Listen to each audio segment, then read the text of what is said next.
This is Face the Erespora, a platform for conversations on Eritrea. Your host, Ghirma Asmerom. Would you say your assignments from Ethiopia to South Africa and now to the United States indicate a steady rise in the government's confidence in you as an able diplomat? Well, Mr. Ambassador, you mentioned the word workaholic and that the president is working very hard and around the clock.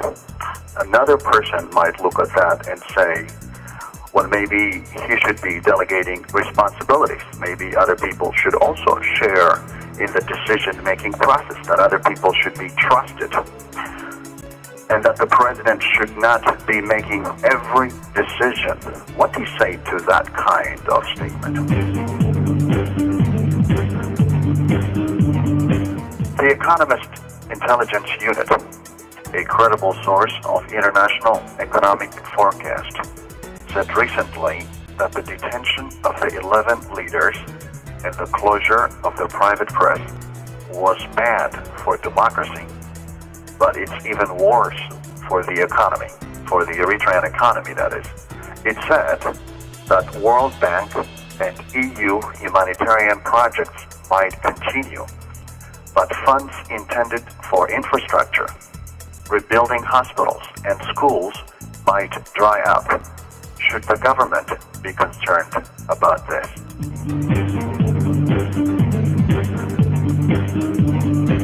Mr. Ambassador, we're going to change gears.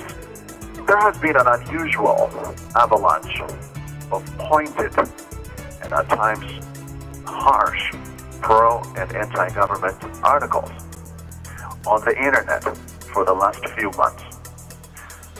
That was not the case before. What do you think is going on?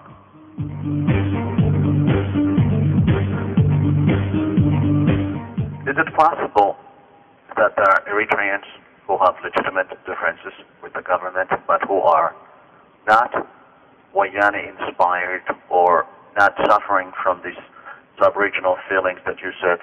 Is it possible to have a serious difference of opinion and oppose the government based on principles as opposed to having sub-regional feelings or being a stooge of the Wayane?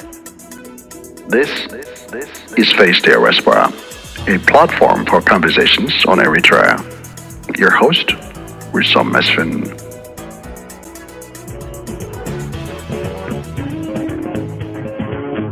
እዚ ኣብ ኣስመሪን ወት ከም ዝመደበሩ ድምፂ ደሊና ካብ ካሊፎርኒያ እዩ።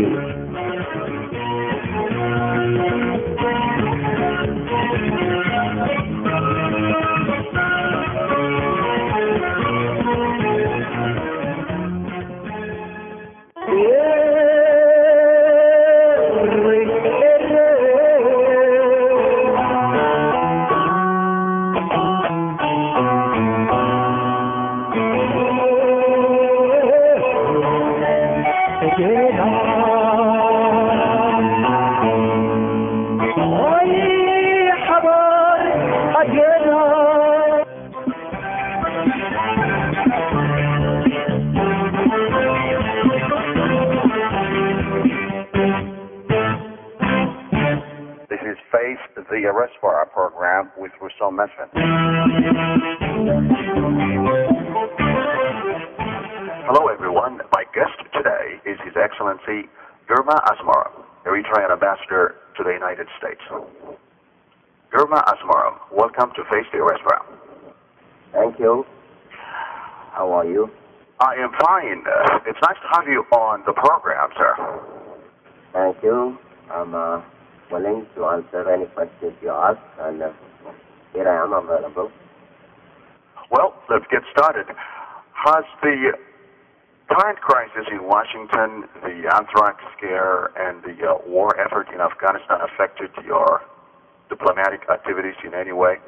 Of course, it has affected not only our diplomatic activity, but it has affected the entire world.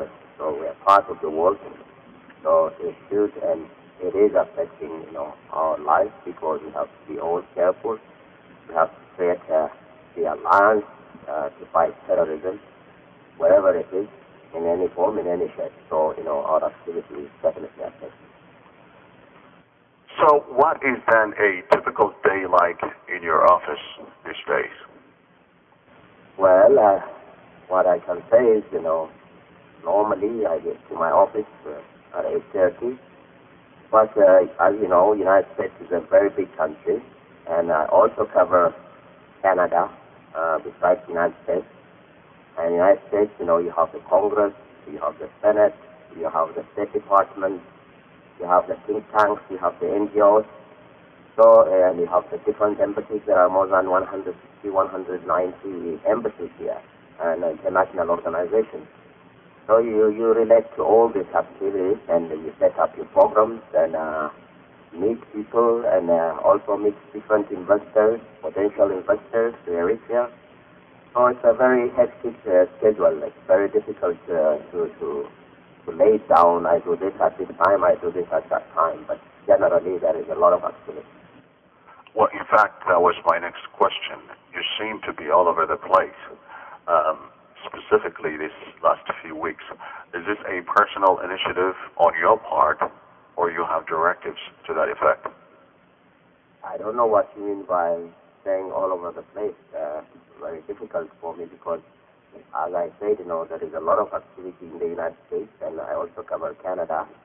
So to me, I feel I'm doing my responsibility, and that's why every embassy, every country opens an office in any country, whether you open it in London or Paris or United States. I think there are certain activities every ambassador and every embassy is expected to do. So I feel I'm just doing my job. Initially, when any government opens an office, I think that's expected of every ambassador and every embassy. So I don't think I'm doing anything exceptional. No, I was actually referring to your travels. Now, for instance, you will be traveling to Seattle, Washington. You'll be heading this way to California. I was referring to your being all over the United States and, in fact, Canada. So I was asking you if this was your personal desire to be in those places, or you have specific instructions to go to those places. Oh, that's a very good question. I think, for the last 4 months, I have been traveling to almost about 16 states, and it's not only me. Our ambassador in New York, Ahmed Baduri, also has been traveling to about 16 states. So this is based on we have to discuss the draft law on election and the party formation. This is a general trend in Eritrea where everybody is doing it, even inside in Eritrea. All our embassies in Saudi, Kuwait, our embassies in Germany and London are doing it. It's not an instruction, it is a democratic process which Eritrea is going to build. That's the implementation of the Constitution. To implement the Constitution, you have to have the proper laws and bylaws, like the Electoral Commission must be in place, the party formation laws, how do you register as a party, what are the criteria. If there is any problem of vote rigging, where do you sue somebody? Where do you complain? So all these mechanisms must be in place to implement the Constitution. So that has been a little bit shelved because of the Wayana invasion. But we are back in track. So my travel is basically based as a national policy rather than specific instruction, which, in our case, every Eritrean citizen has the right to discuss his bylaws and laws. That has been the tradition in terms of ratifying our Constitution. We go for the grassroots participation, and maybe in some countries, the experts will write the laws, and the National Assembly or the Parliament ratifies it. In our case, I think the people have the right to amend, and these amendments and discussions are literally also a civic education. In some of the meetings, it takes us about 6 hours. So that's really part of the exercise that has been taken all over the world, wherever an Eritrean is present, inside Eritrea and outside Eritrea. So it's not just a specific instruction to me, but it was general trend of democratic process to implement the Constitution. So this is a part of the overall plan of moving into election and moving into putting in place the proper laws and bylaws. Okay. In fact, you're a little ahead of the schedule here. I was hoping we'd get started differently. You'll have ample opportunities to answer those questions later on. For now, if I may, Mr. Ambassador, I would like to start with your background in playing soccer. What position did you used to play as a member of the national team for Ethiopia? Well, this is when I was young and energetic, I think I would say. Way back, I was born and raised in Ethiopia. So, when we were young, everybody has to do some extracurricular activities. And I happen to like playing soccer. People think maybe I was just simply playing soccer, but also I happen to like taking pictures, camera pictures. So that was one of my hobbies, playing soccer. So, I don't know, fortunately, maybe just a matter of gift. To be frank with you, I never practiced a lot, but I got elected to the Ethiopian team. I was the youngest. I was elected when I was 18, and I left when I was 19 to go to the United States. I played for 2 years, but I was playing in number 7. I was one of the best scorers. Maybe that's why the name, because when you score a lot of goals, that's when names come up in the media. But it just happened to be within 2 years, I was a bit popular and everybody knew my name because during that time I was, I think, the highest scorer in the national team, and the record was mine at that time. So basically that's how I played for the Ethiopian national team, and that's how the name keeps on popping up representing Ethiopia. Well, but what position did you play as a player? Yes, I said number 7. Number 7 is wing. So I was playing, for the local team, I was playing number 8. Okay. For the national team, I was playing number 7. Number 7 is a wing, right wing, and it needs speed, precision, and crossing capability, and sometimes scoring goals. So I was playing offensive line. What would you say are the secrets to a successful team? The successful team is, I think, basically teamwork. I mean, in a team game, any team game, and people develop it in the teamwork concept. I think that's what the value of sport is. The value of sport is, especially in a team game, you develop also culturally, methodology of work, also team procedure. So the successful team is literally that appreciate everybody's contribution, from the goalkeeper to the numbers to the defense and the middleman, the offense. They do contribute in their capacity, in their skill. So I think a success for any team, especially team game, is that I think there should be, in terms of cooperation, understanding, and everybody must appreciate everybody's contribution. One cannot brag as if, he has done this and the other one hasn't done this, because each one is a combined effort. If the number 2 or number 3 or number 6 doesn't pass to the number 7, I don't think the number 7 will be able to score, or the number 7 has to pass it to number 8, and all these things. And the goalkeeper has also to protect his goals. So I think success for any team is cooperation, respecting each other, and appreciating each other's contribution. Well, that is actually my next question, sir. As a member of a government team, do you feel like you belong to that kind of team right now? Absolutely. I think even I say it in any of my meetings or in any of my methodology of work, in any embassy I've worked. I came from a rank and file, even in the government I am now. I joined the liberation struggle in 1977. Before that, I was a member of the mass organization in the United States, and I think that is a team building, because there is a concept which has been inculcated in most of us, that we jointly, as a group, collectively, in a joint form, in a united form, can achieve something.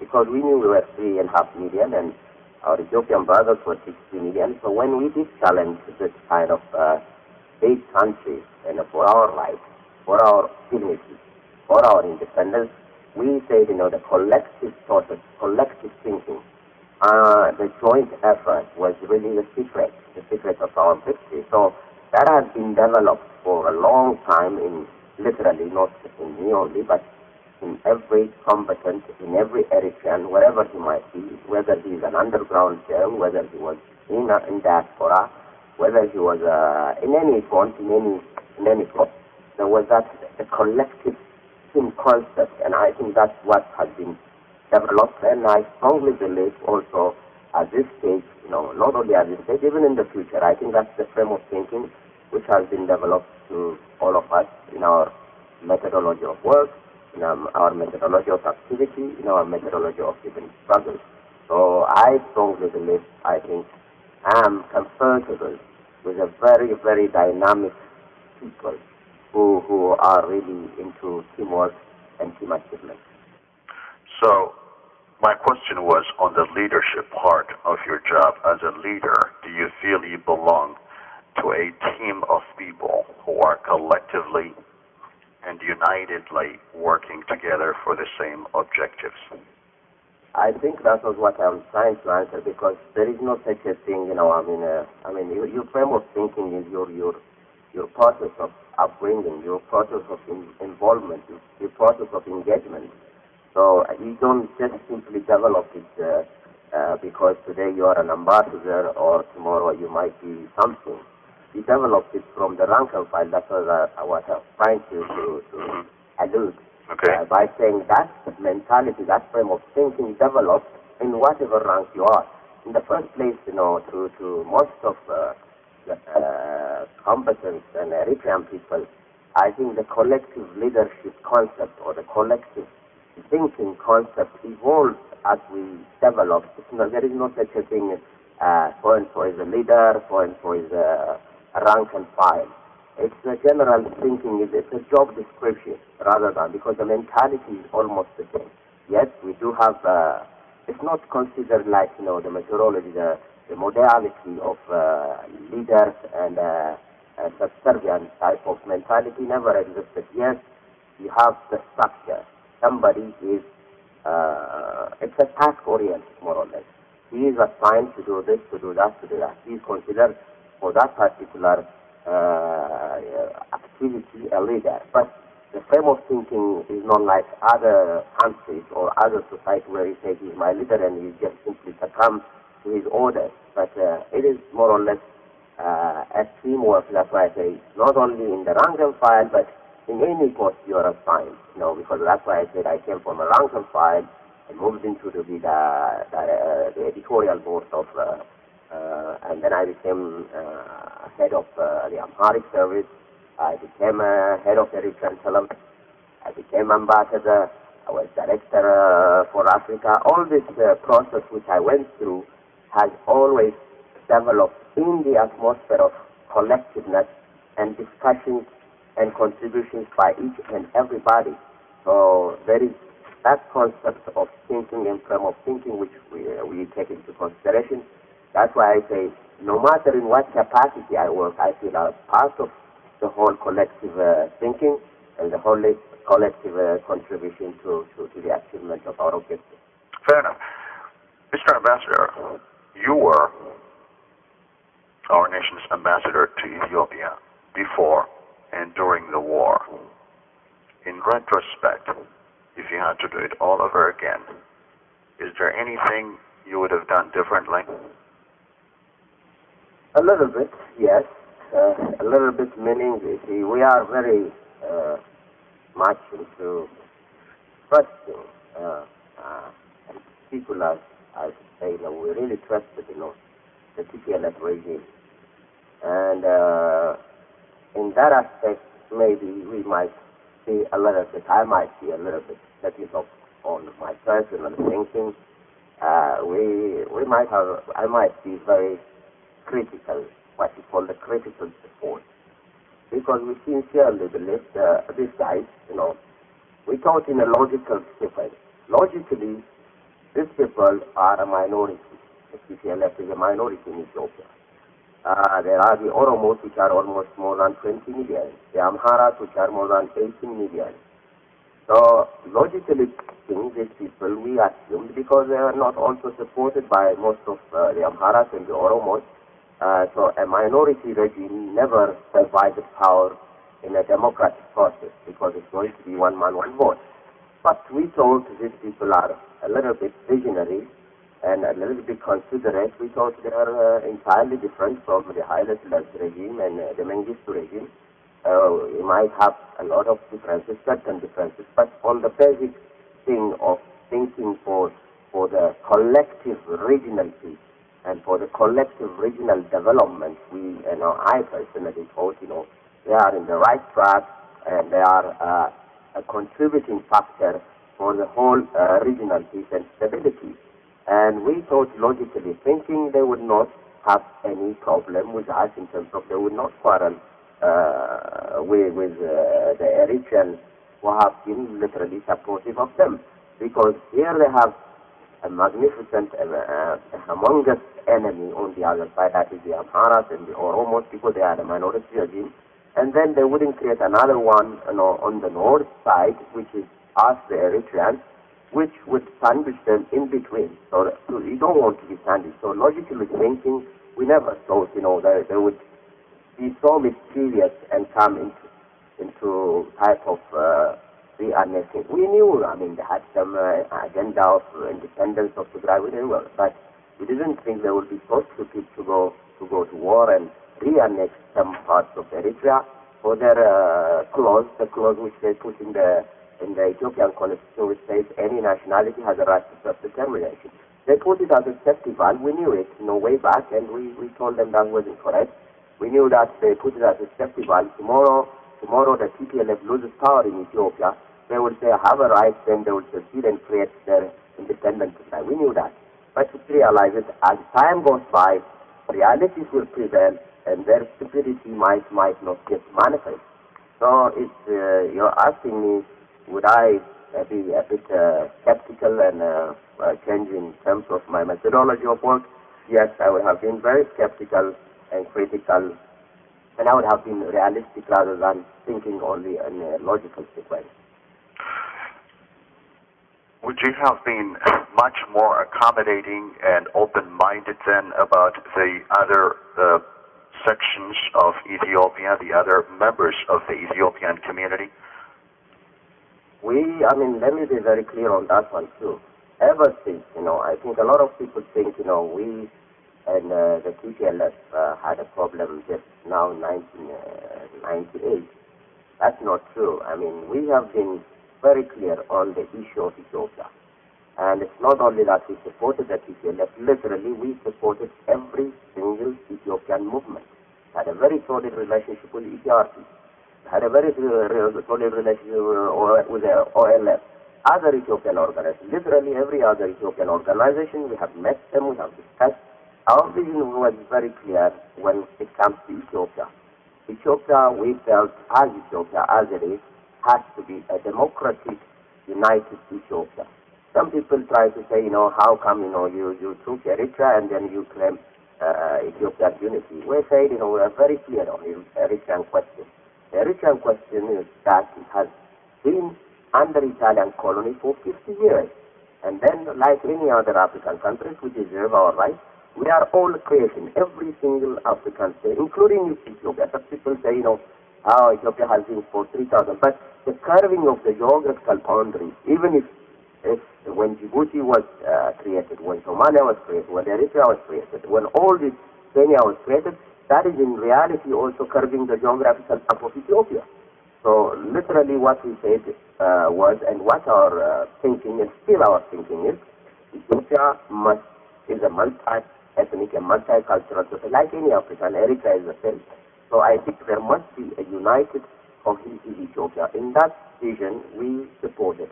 And that's the first quarrel we had, the first problem we had with the TLF 1976. When we propagated there, that concept, they came with a program of independence of Tigray. It was us who challenged them. It was the EPRT who challenged it. It was the Mason. Everybody challenged it. So we had, in fact, created solidly on this concept that Tigray should not be and should not fight for independence. And they did really hate us, and they had a problem for a year with us. At that time, there was another organization called ELF, and they went to the ELF, and after a year, they came back and said, okay, we have revised some of our programs. That was the first quarrel, because we really had a problem, and we quarreled with TPLF on the issue of Ethiopia, to be frank with you. And the second quarrel was 1982 to 85, 86. They went to the Albanian line. They went, even some of their cadres went to Albania, and they came with the Sino-Soviet conflict. They came back to us. They said, they told us we should take a stand in terms of the international debate in the left. We told them we don't care about it. We are fighting the Russians. We are fighting everybody. Practically, we are against anybody who violates any right of people.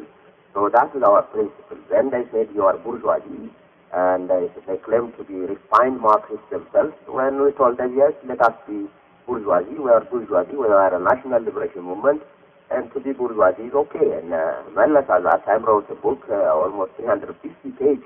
And what they say today is that people should go back and read what he wrote 1985, 86, 84, where the struggle of Eritrea from where to where. And he has said, that's when they started creating Eritrean organizations which they think would replace the EPLF and be a like-minded to the TPLF puppet.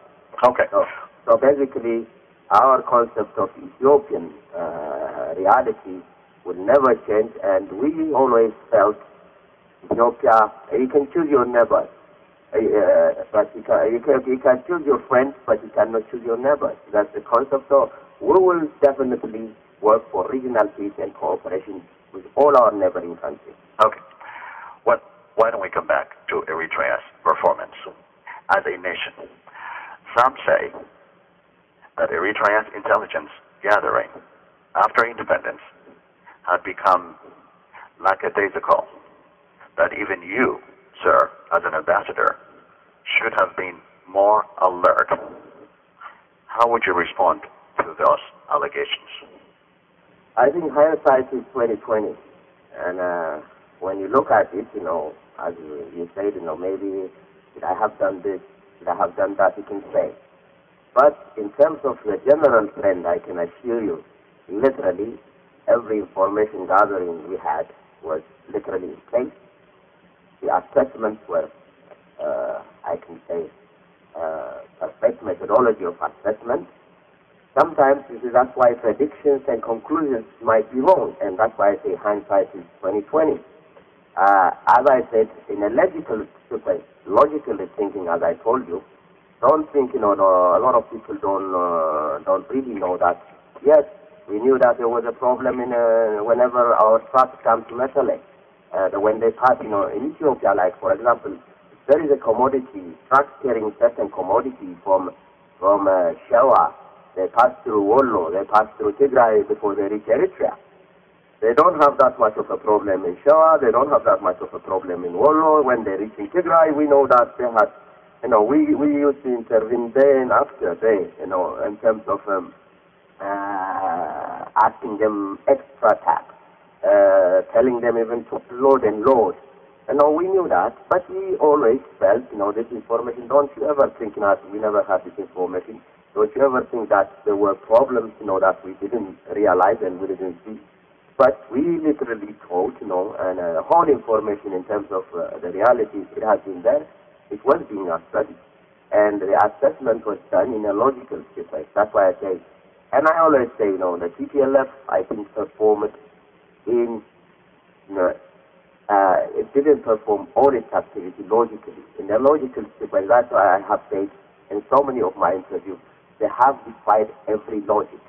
So people are rationalizing and asserting them logically, but these guys, to me, to this day, whatever they did, whatever they triggered, all this war on Eritrea is just stupid. They have shot their own foot, I say. Maybe in the short run, they might brag about it. They might say, oh, we did this is what, And also people who make analysis might make myopic analysis, I call it, very short-sighted, saying, oh, Eritrea should have done this, we should have been vigilant, we should have been... We were always vigilant, we were always very careful. Well, sir, were we... So basically, I would say, literally, everything was in place, but this guys performed illogically.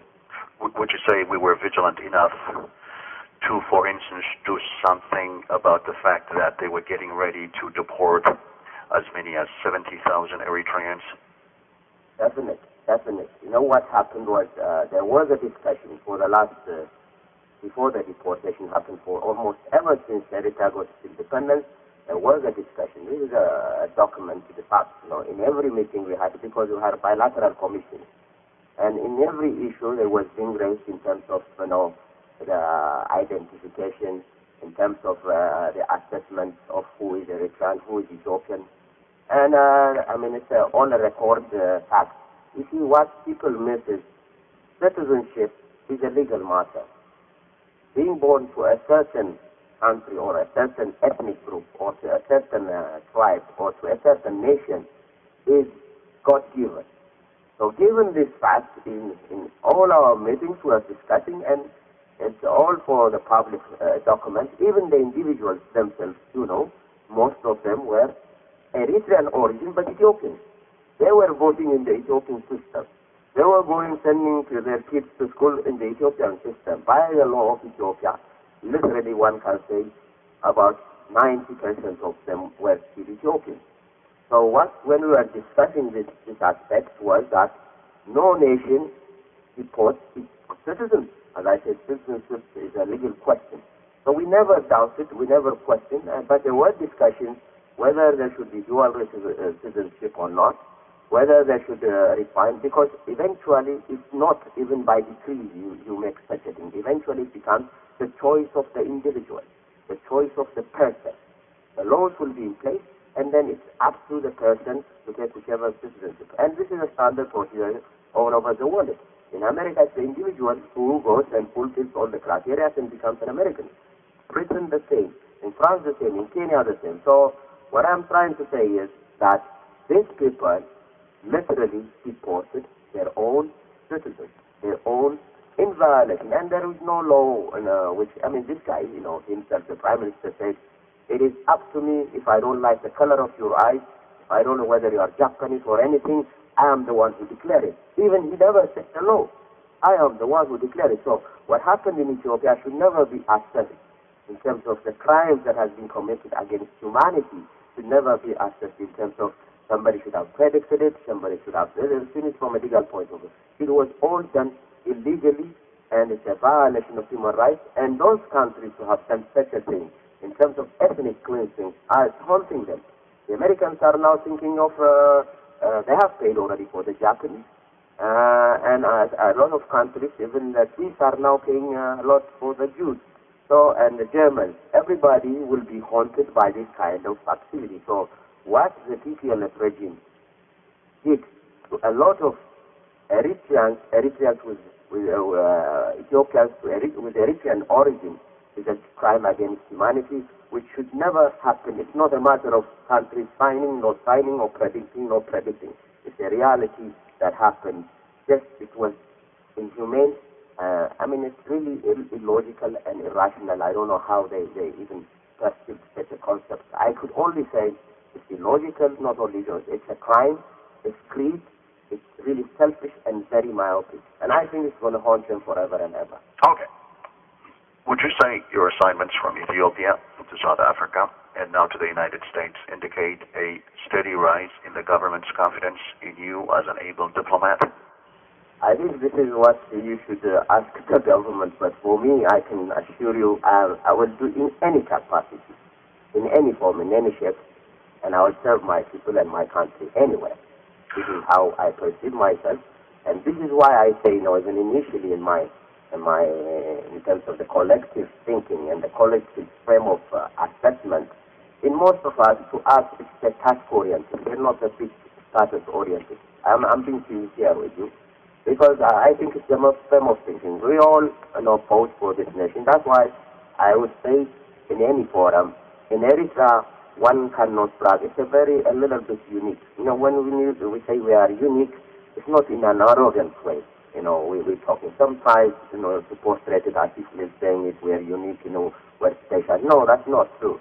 We're saying, maybe the survival instinct, being, a small nation which was challenging And we went against all odds, I mean, when the books written against all odds, when the books written Never Kneel Down, I mean, it's a reflection of people who visited us and they saw our aspiration. There has never been a selfish concept in most of everybody. Literally when somebody was being martyred, when he raised his hand, he says, House in Hafash, or he says victory to the masses. It means a lot to us because he's saying you're going to carry what I have aspired, what I have died for. So that aspiration is the driving force in us, which really keeps us. It's an injection, it's a fuel that's burning inside us. So I think when I sincerely mean, when I say to me, I will serve my country in any capacity, and when I say that it's not a status-oriented mentality we have, and I mean it, that does not mean there are no people who think that way. I'm not saying that, everybody is perfect. I'm not saying everybody doesn't have any ambition or something like that, but it's up to individual. But I can tell you, when whatever job I have been assigned to do, I feel, my energy comes from serving my people and my country in all my capacity. You have a diplomatic background. You have international education. So you are a diplomat. But how come you get assigned to do constitutional law? Why don't we have people who have specialized on these matters to do the election laws and political parties, the drafting part? How come you are an ambassador and then you get to do the constitutional part also? Why don't we have people doing it who have specific qualifications and credentials to do this part? I think that's a very good question, but I didn't do it, to be blunt with you. I didn't do the constitutional work, but what we really did was the Constitution, the draft. We never did in the first place. I was never the constitutional work. What I'm doing at this particular, sharing the draft laws when it is being discussed by the constituency, by the Eritrean constituency in diaspora abroad. When they are discussing, I just simply share the draft election law and the draft party formation laws. So what in most countries, constitutions, draft laws are done by experts. The experts will write it, and the experts, as you said, will write it, and then they send it to the Parliament or National Assembly. The National Assembly debates it and ratifies it. So when the National Assembly debates it, every National Assembly or parliamentary member that is not a lawyer or a constitutional lawyer for that matter. The experts will just simply throw it to them, they will debate it, and then ratify it. Otherwise, it should always be debated only by, that's why Parliament and National Assemblies are created from all walks of life.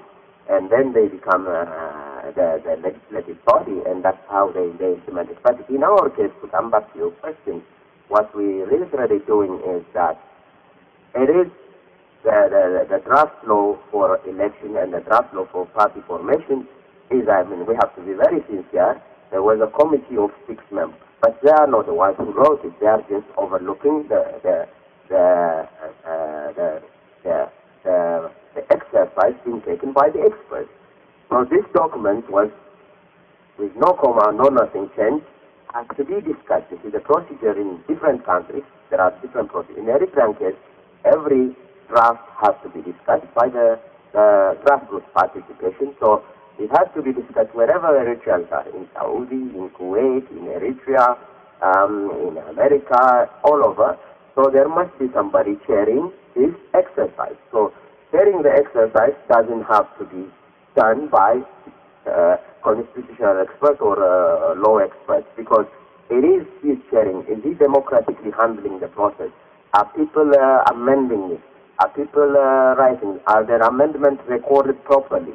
And for this exercise, I think we, all the ambassadors all over the world, not only in America, but were mandated to share this exercise. And the guys who take the notes, who take the rapporteurs were always elected from the people. The participants themselves elect, and they get a copy of what they attended, what they discussed. And I don't think in any country there is only the constitutional legal experts who just simply discuss and just send it and make it the law of the land. So I think the exercise in Eritrea was gesturing, and I think it's some exercise which has been literally praised all over the world, and it's being more or less taken as a model, and it's something which I think everybody aspires to do. Well, some people actually say that the Eritrean government values loyalty over competence. Is that a correct accusation? I beg your pardon? Some people say that the Eritrean government does indeed value loyalty to the government than competence in a given task. Is that correct? That is absolutely not true, because I don't have tried to elaborate. I think in Eritrea that's what's a unique culture for it, not a unique people, a unique culture we developed as an instinct of survival.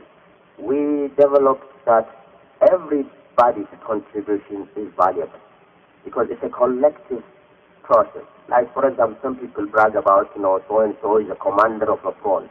He was the one who led this the debacle of the Egyptian army in the Nakfa front. Somebody might write that way.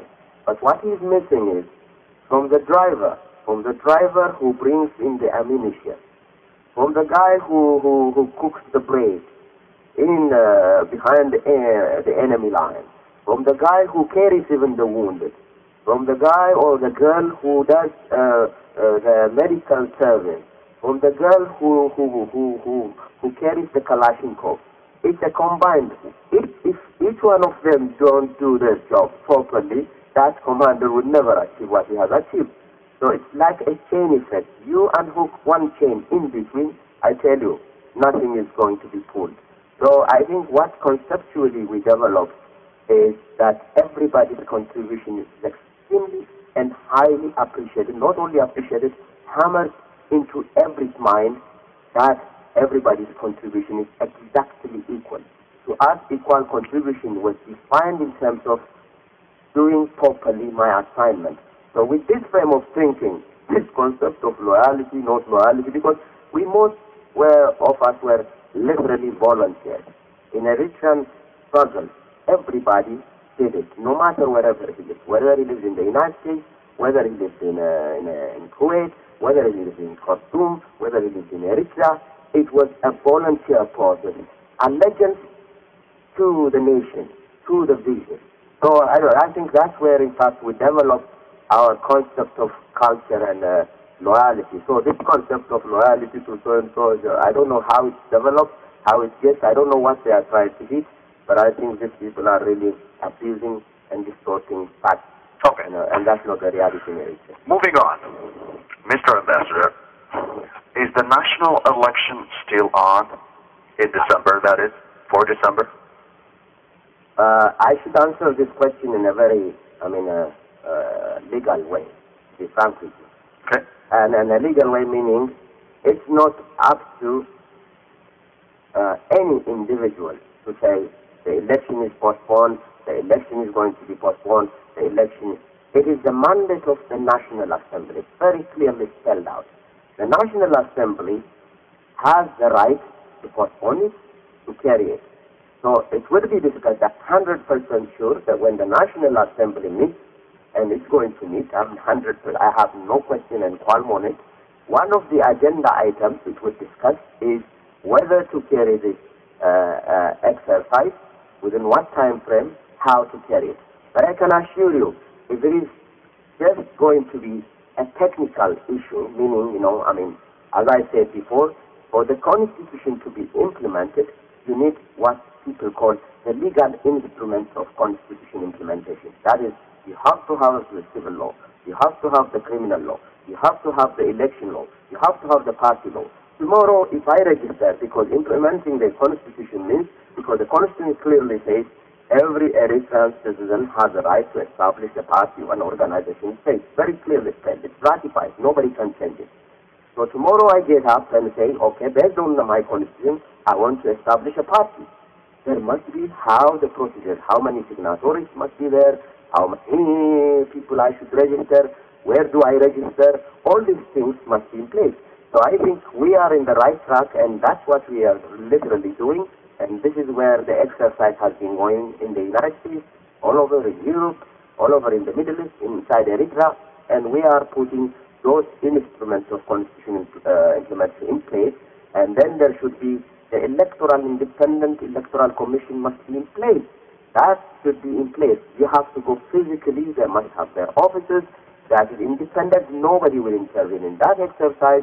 If I have a complaint, for example, let's say Ghirma established his own party, and he wants to go and complain of Ghirma's party, then I have to have certain body where I have to go and put my complaint. There must be a legal procedure, and it's a standard procedure from Fiji to America to Britain and any country there is where you complain. You know, you have seen it sometimes. People keep on saying, why does he mention America? Because we live in America. The interview is being done in America. It's much easier for people to relate to the reality than bring an imaginary concept of Kenya. If I was in Kenya, I would have quoted the Kenyan articles. If I'm in Canada, I quote the Canadian articles.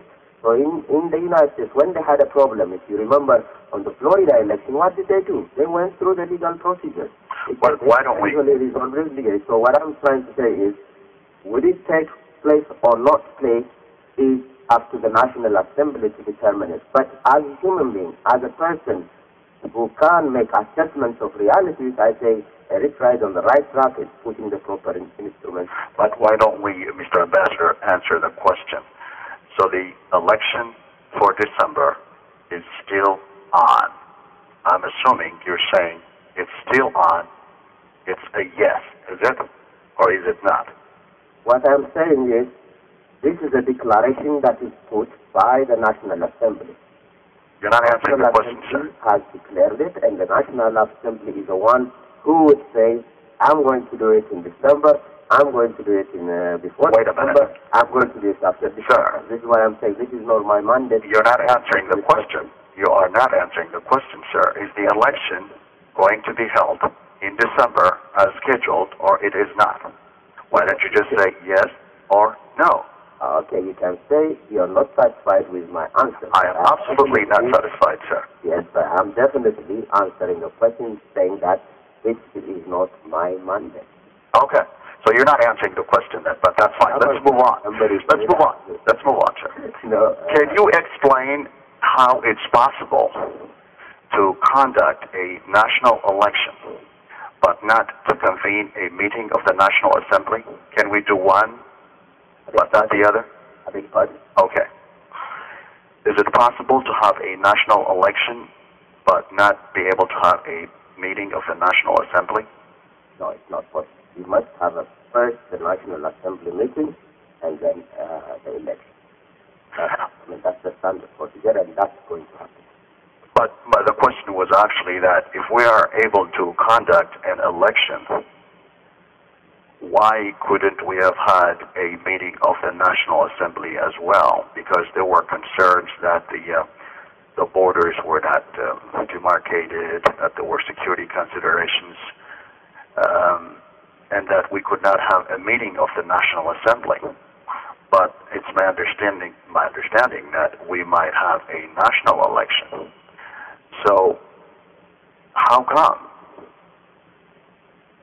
I think your assumption is not logical and correct. Okay, please correct answer.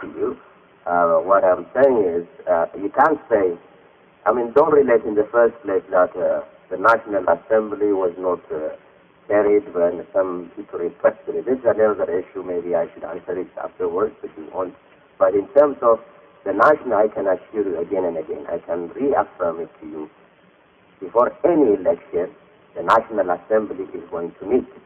And it's going to meet and determine the date, the process, and everything. That I'm 100% sure. And I'm answering it very bluntly to you. There is not going to be any election before the National Assembly meeting. Okay. If you were a member of the National Assembly right now, who would you vote for president and why?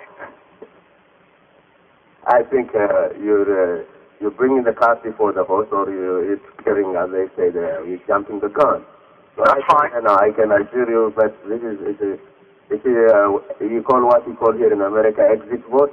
So okay. Ask me when after I have voted. But you're not going to answer who you would have liked to vote? This is a hypothetical question, I understand. I know. Normally, I don't answer hypothetical questions. So you will not answer the question, who you would have liked to choose for president if you were a member of this assembly? This is what you're asking me. I told you I don't answer hypothetical. This is not only for you. Sincerely, I'm telling you, I don't answer hypothetical questions. Fair enough. We'll move on. In the future, when the exit vote comes, sincerely, I will tell you to whom I have voted. Do you think the president is going to be elected president? I have no doubt. I have no question. Because you see, we have to be very realistic. I'm a very realist person. I don't get carried with emotions. There is a difference between realistic assessment and emotional assessment. People can say anything they want. That's their right. But their emotions shouldn't carry them. So, given the reality in Eritrea, and given his activity in Eritrea, I tell you, I read a lot of things, a lot of people saying whatever, insulting, but sometimes I really get puzzled. Do they really know the reality, or they're just insulting for the sake of insulting? Because some people have to measure people through their performance, through their daily activities, through their process, through their interactions. So this president, the president who is in place now, to my knowledge, in Eritrea, to my knowledge, not only my knowledge, to the realistic assessment of the Eritrean society. And I make a comparative assessment of different presidents. I might have been a bit privileged, to have traveled to a lot of African countries and to have served in a lot of African countries. And I do make a comparative analysis of a lot of leaders. Maybe that's my advantage.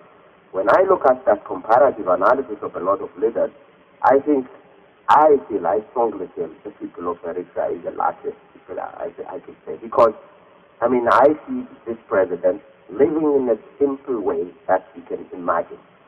Living in a simple way, not only living, working for that country. You see him, sometimes also I'm a bit privileged to see him performing his duties and performing his activities, closely. This guy, sits and works for the nation. I've never ever encountered where he has selfishly said, you do this, even from his lifestyle of, we travel sometimes, on a plane. I've seen a lot of presidents, how they travel, how many entries they take with them, how many, which rooms they take, who comes to their room, all these things. And I've seen literally everybody, in a different atmosphere. I've seen different presidents with machine guns, mounted trucks and cars, army, protecting them from all the... And I've seen this president who walks in his country freely, who walks into any of the public places as a simple citizen. To me, that is an asset. That is an asset we should build for future generations.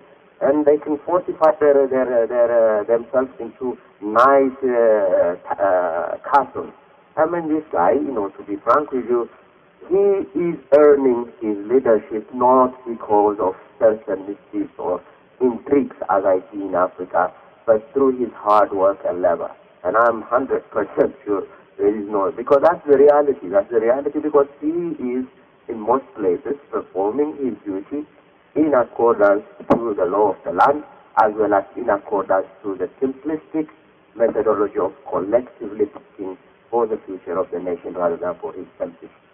And as a person, I know some of the performance he does. He really wants to be as simple as possible in his lifestyle. So that is an asset which we should really admire and protect. And I have no doubt he would be elected, not because of any other things which are people right, but because he has earned it and he will earn it.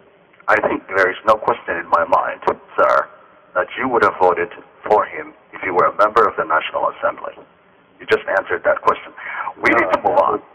Don't put words into my mouth. Okay. Okay, and don't try to score some kind of points. I told you, sincerely told you, I'll have my... Do you have to respect my rights? Oh, absolutely. My rights should be respected. That is my personal matter, but I will tell you the moment I exit vote, I will tell you. Okay, fair enough. That day we meet, and I will definitely tell you to whom I have voted. That is fair enough, sir. That is your right. How often would you say, Mr. Ambassador, have you had opportunities to work directly with the Eritrean president? Let me be very frank with you. I was at one time chief of protocol, which makes me work directly with the president very closely, because I was the chief of protocol for the foreign ministry as well as the office of the president. Okay. And so that gave me the chance to work closely. But after that, I was director of Eritrean television, which, I have to be accounted to the minister. So okay. I was working with my minister rather than the president. Then I moved into the director of African Affairs in the Ministry of Foreign Affairs. At that time also I'm accounted to my minister. But anytime there is an issue on Africa, you travel with the president. Anytime there is an issue with Europe, the Director General for Europe travels to the president with the minister. So my working relationship mostly has been literally through my minister, then to the president. And now when I became an ambassador to Ethiopia, also, ambassadors all over the world have an access to the president because they represent the country and the president, because the credentials they give us, I have assigned Mr. Peso, so there is standard procedure which says, he is my representative. But procedurally, you work through the foreign ministry, and through the foreign ministry you contact. Also, sometimes when you have certain issues, you contact also to the president. So it's a standard procedure. The same way, in South Africa, the same way in the United States, my day-to-day contact with the foreign minister and even with the Director General in the Ministry of Foreign Affairs. So, based on the interactions you've had with the president, could you tell our listeners, sir, what kind of person and leader he is? Thank you. And that's when I tried to elaborate what type of person he is, that's when he said, you will vote for him. You have answered my question. But I was literally sincerely telling you what kind of person, how he works, and what methodologies he does use. So from my interaction, I'm just talking literally the way, I have interacted with him when I was chief of protocol. Okay. When I was chief of protocol, I was the one who set up his program. So when I set up the programs and then discussed, all the programs, literally he accepted most of literally my programs, which I said, it's me who determined what time, which hour, which place he's going to have the dinner with certain delegation, which reporter he's going to meet, what time, what place, and all these things. But I have to look at his schedule. So to me, I have never encountered any problems of him refusing my programs or changing it. If there is any change of program, it would be in terms of discussions and overlapping of programs. It will be done in a very civilized way. Okay, can we do this? Can we postpone this? Kind of thing. So my interaction with him is literally, and so I know most of the schedules also during that time, because to set, not because I wanted to know, but to set up the programs, I have to know some of his programs. I have seen him work like I could say he's workaholic. I'm sincerely telling you. He's workaholic. He works and works and works. And I've seen him in different situations where he even, stays less, working. So I really admire him for his working diligence. And also, I have seen him when I was in the foreign ministry. As I told you, I was in Africa, so I travel with him. So when you tell him the programs, the homework, that has to be done, the briefings that has to be done, he would definitely read any briefings you give him. He doesn't just simply discard it. So I felt comfortable, to give him the briefings. If there is, for example, an IGAD meeting, I will brief him on the IGAD, what the agenda will be. If there is an OAU meeting, I will brief him, this is what the agenda is, this is what he's going to do, this is what he's suggesting, and this is what, so he would add bits and pieces. And those kind of situations I can assure you. Also in terms of personal life, for my interaction, traveling with him, I've seen a lot of delegates, that's why I said I have a comparative analysis of other presidents, being in the same hotel and all these things, how they manage their life in those hotels, most of them to have guards lined up there, not their ministers, none of even their Director General could go into the room of the president. I tell you, all of us, all delegates will go into our president's room. We'll go there and chat, discuss, raise issues which we feel, that's why I say we are more or less a task-oriented rather than status-oriented people. We didn't create it as people, we created it as a culture as a result of maybe the survival instincts, the camaraderie mentality, the friendship mentality developed maybe as a result of most of us were all volunteers for the nation. None of us were paid, none of us were aspiring for anything. Most of us and everybody, every Eritrean was ready to be martyred. So I think that concept, that frame of thinking is maybe that helped us to relate to each other. So I have never had any problem of relating to him. And my acquaintance with him tells me that he's a hard-working, simple person. Not only simple person, he remains and he wants to live a simple life. That's my understanding and my perception for my interest. Well, Mr. Ambassador, you mentioned the word workaholic, and that the president is working very hard and around the clock. Another person might look at that and say, well, maybe he should be delegating responsibilities. Maybe other people should also share in the decision-making process, that other people should be trusted, and that the president should not be making every decision. What do you say to that kind of statement? It's a very good question, and I'm glad you raised it. But there is a difference. Don't misunderstand. When I say he's workaholic, meaning, things which he has to do, he does it. That's what I'm trying to say. He's not the type of guy who doesn't finish, because we all vary. People do vary. They are assigned to do certain things, and then I might say, I'll finish it tomorrow, and then, move on into another assignment comes to me, in my own mandate, in my own terms. That's what I'm talking about. So there are people who just finish things, and get away with it, and then move into another job. And there are people who compile it and pile it for a month or so. So when I talk about his workaholic, my concept is not saying, he does this, he does that. You can rest assured, if you give him an assignment, he would do it. That's what I'm trying to say. So all this concept of, he doesn't delegate, he doesn't do this, he doesn't do that, I literally laugh. I'm serious, telling you. From my experience. I can talk about my experience. I cannot talk about other people. From my experience, I've never ever been, I bring in my recommendation, I bring my reports, and I say, this is what we're going to do, this is what we are saying, and concerning, for example, when I go as a delegate, I'm talking about. Because the interaction, when I was in the foreign ministry, with my minister, and my minister has to interact with him. But through my minister, sometimes also, I interact because there is a director there for Africa on African matters. I am the one who follow it, so I give my recommendations to my minister and as well as to the president. Whenever we go as delegates to IGAD meeting or bilateral meeting to Uganda or bilateral meeting to Kenya or whatever. So what I'm trying to say is, I have never ever seen any interference in my job saying this. But if he has an idea, if he has a suggestion, because as a president he has more information than me. Meaning he might comprehensively look at it, like for example, when we say with Uganda we should do this, I might write a recommendation. The minister might see it. But the president will say, okay, he might have gotten another information from South Africa. He might have gotten another information from Europe, through Europe. So he might say, well, why don't we do it this way?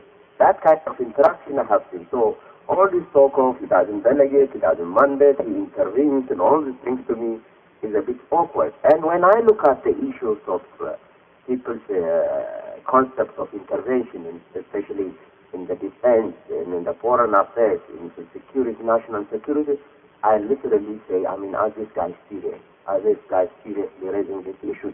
Because these are the mandates of the president. Executive president is what we have in Eritrea. There is nominal president and nominal ceremonial president in different countries, but executive president, these are his mandates. He is the one who determines. In fact, in most countries they are called source and source foreign policy. Source and source foreign, by the name of the president, the executive, they are all determined. The national securities, they are mostly calling directly to executive president. So delegating and getting the reports are literally from those institutions, and human capacity is always limited. And I don't think he is that kind of person, but he is a type of person who will give you the mandate, the delegation. When it comes to the report to you, He can agree, he cannot disagree, and that's the standard procedure in any part of the world. Whatever recommendation somebody comes to you, he might have other ideas, then you can say, no, do it this way, do it that way. So that's the standard process. Fair enough.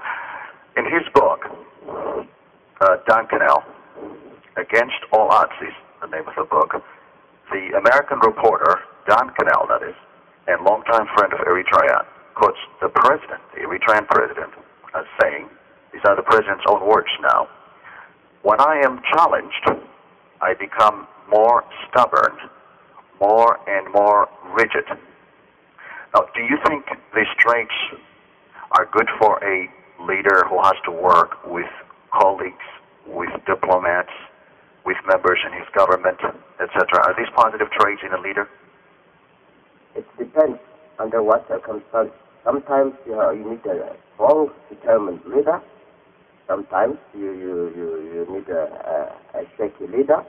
Sometimes you might need an indecisive leader. But I think the quality of leadership is impulsiveness. The quality of leadership is really be determined.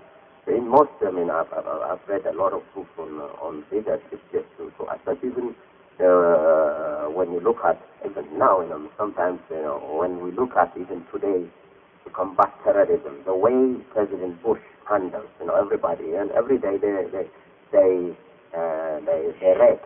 he's facing the challenge strongly and he's sending a strong message. But in terms of personality analysis and all these things, I think I'm not qualified to assess personality traits and all these things, and I don't have that qualification. And I'm a type of person who says, when I don't know something, I say I don't know. So I cannot assess personality traits because I have not assessed. But I tell you, I would love to have always a strong and decisive leader than a shaky leader. Let's move on to foreign policy. How would you say our Eritrean-U.S. relationship these days? Eritrean-U.S. relationship these days, to me, I'm being also again, telling you from reality rather than from imaginative thinking, because that's my job and I'm interacting day to day. And even though some people might not like it, that is my job. That's my job which I have to perform and do and assess. And that's how we make predictions and assess. There are bilateral relationships, which are concepts of bilateral relationships people should understand. My job when I came to the United States is to create a bilateral relationship with the United States let me in a nutshell say in three areas. That is investment and trade.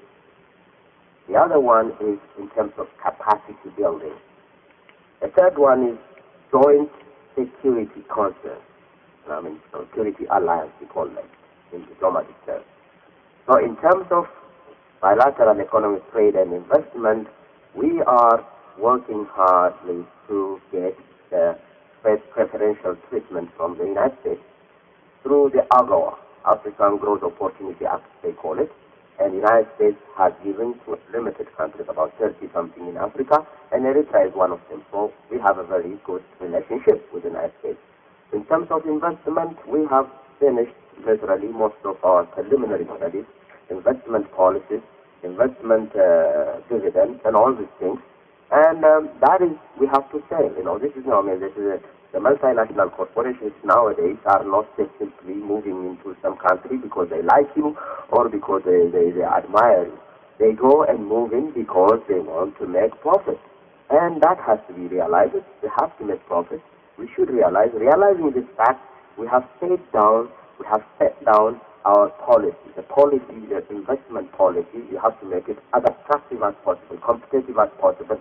To this end, we are really literally moving into the right direction. Our foreign exchange offices, for example, are now determined by the free market. They are determined by the market, the foreign exchange. We are now creating free trade zones. We are cutting tax, income tax, excise tax. This is to attract the investors. But we need a lot of work. We need to advertise. We need to promote Eritrea. So in this area also, Eritrea is getting, an eye, and people are opening their eyes to this sector. We have the tourism sector, we have the mining sector, which has not been touched. So what we set a policy and promote is this area, And we meet a lot of potential investors, but this needs a regular active engagement on the part of our embassy and on the part of the international activity. This is one aspect. The second aspect, in terms of capacity building, the United States is trying to help Eritrea's capacity building because we have to be very realistic. Our capacity in terms of manpower capacity, technological capacity is, I can say, zero. We shouldn't brag. We shouldn't be ashamed of it. We are still at the lower level of development. So we build this aspect, because even the investor to come, he needs the skilled manpower. So we have the enough skilled manpower even for certain machinery to move into Eritrea. And then, the manpower in Eritrea. That's why we borrow $50 million from World Bank to build that capacity. So the United States is also helping us in this capacity building by bringing limited students in certain sectors, by giving us scholarships. In this area, we also get full cooperation from the United States, which is helping us, in terms of capacity building. In terms of national security, both, we are a very small country, but we are located in a very strategic location. I think that's an asset for Eritrea, which has not been yet exploited to the maximum, because the Red Sea area is a real route, shipping route for literally it connects to the Mediterranean, it connects to this canal, it goes to the Indian Ocean. That's the potential. That is not only a potential, it is an asset which we have to realize. But our resource is limited. We have a concern of regional peace. The United States have both regional as well as international peace concept. So we create also this alliance, so the interaction keeps on going, with them. So I've never had any kind of problem. But people talk about in terms of certain media statements or other statements, yes, people might have certain concerns, which is legitimate. Every country, even the United States and Israeli relationship is not just simply rosy. Even the United States and British relationship is not rosy. Even the French and British relationship is not rosy. If one pretends to be saying, I have the perfect relationship, I think he's cheating himself. And if one sees some bumpy road somewhere here and there and says, so-and-so's relationship is no good, then he's making a wrong assessment, and I don't think that's how international relations or international diplomacy is assessed. I think, generally speaking, assessing the bilateral relationship with the United States, I could say we are in the right track, and we have a very good relationship. But Mr. Ambassador, the American Embassy in Asmara released a statement expressing its concern about the detention of the leaders and the closure of the newspapers. And this was a very serious statement saying that this is a compromise to the democratic effort in the country. Is that a big deal or it is not? I think it's a very good question.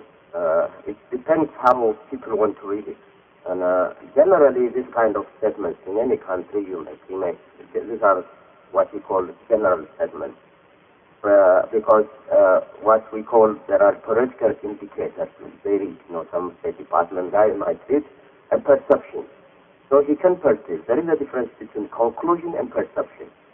So they can perceive, because, I've read it and I've had discussions with them. Look, for example, I can give you an example, a very good example. They said, Ambassador, they said, they had discussions with me. And they say, Ambassador, the Chief Justice has been sacked, the newspaper has been closed, 11 reformers have been detained, the university students have been... where did you get this fact? I said, in the first place, we don't have Chief Justice, I thought. I'm sincerely telling you, and they were all shocked, I'm telling you. We don't have Chief Justice, I told you. In our Constitution, we are going to have a Chief Justice. Chief Justice, we're not stupid, I told them. Chief Justice or the Supreme Court people will never be sacked by anybody. They will simply either resign or die, I told them. You think we are stupid? We know this, but in our case, he is the president of the court. The president of the court is part of the department, in the Ministry of Justice. In fact, he's accounted directly to the Minister of Justice. So it's one of the departments, so whenever certain things happen, it has happened within any civil servant structure, I told them. And they were a bit surprised. Then they said, but we thought you guys have to... No, we don't And then they came to the 11. I said, how could you say these 11 are reformers? Where did you get that idea? Well, I mean, how did you assess us? You know, I mean, you just simply making a sweeping statement? I told them, if 11 are really reformers, out of 3.5 million people, I think either you don't know the reality in Eritrea or you're insulting the people of Eritrea who are really aspiring. And I told them to look at the action, whether this government is engaged on implementing the constitution. Why don't you guys look the indicators, I told them, the other indicators, the discussions on the draft, the process that is taking place, the economic activity, the economic, because there are three schools of thought. Some people say without economic development, there is not going to be democracy. Some people say without democracy, there is not going to be economic development. The third school of thought, which says both have to be connected, both are interconnected. You must have the democratic process as well as the economic. So the indicator is only a liberal economy, which is really dedicated for a democratic process, a free market economy that liberalizes its exchange offices, foreign exchange. In Ethiopia, I mean, I always make a comparative analysis of different countries when I make those kind of statements. In Ethiopia, do people know that nobody can open a private bank in Ethiopia except the government? No. I mean, it has to be a private bank of Ethiopians only. You have to be Ethiopian citizen. In our case, we allow any investor to come in and move. In Ethiopia, to this day, IMF is insisting, World Bank is insisting for them to open a foreign exchange office. They don't have it. It's only through the National Bank of Ethiopia that you can change currency. In terms of their investment policy, they have three layers, where they call strategic investment, joint venture, and citizens. In our case, in terms of your dividends and all this. So, what I'm trying to say is, in terms of the Eritrean activity, in the Eritrean setup, in the Eritrean reality, people can perceive.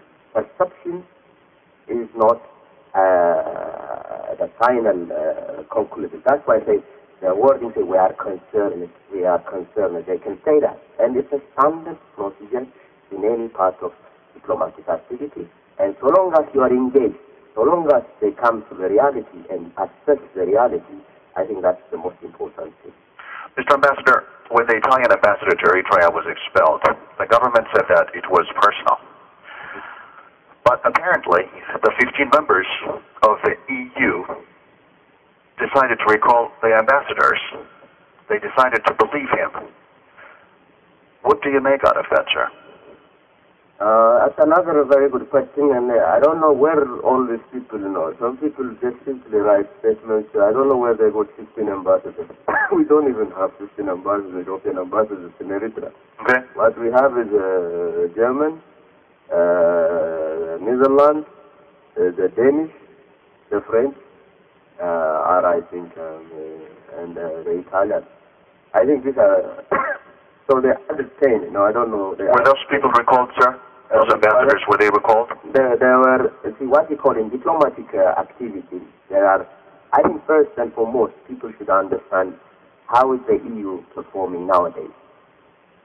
Whenever EU is performing for the last 3 years, they are trying to coordinate their currencies, their foreign affairs, their defense, they have liberalized their immigration activity, and all these things.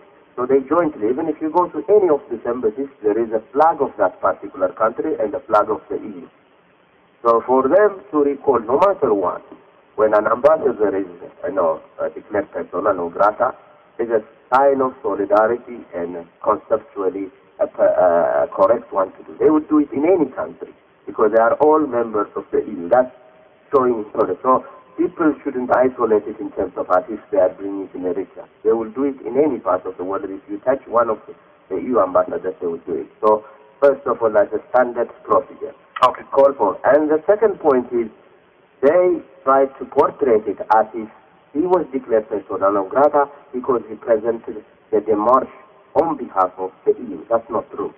It's strictly and purely on purpose. And the Italians knew about it. The Italians know, they have been told 4 months, 3 months ahead of time, and even some of the diplomats know. But in diplomacy, you have to always sometimes protest and show your sign of solidarity because you get sometimes also there are two motives. One is solidarity, the other one is to send a signal, next time you do it to me also, I should be very careful type of thing.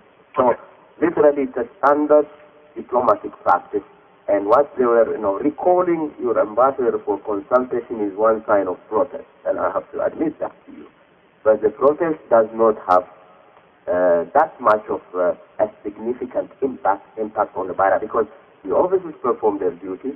The officers perform every activity they do. Like, for example, just consider it that I'm going to Asmara for ambassadorial meeting. Will my embassy stop performing its duties? I'm not physically here, but my embassy performs its duties. So the same way is happening on the embassies or European embassies which are in Eritrea. Okay. What kind of relationship do you think the Eritrean people would like to have with the international community? Do you think the government's foreign policies are reflective of that interest?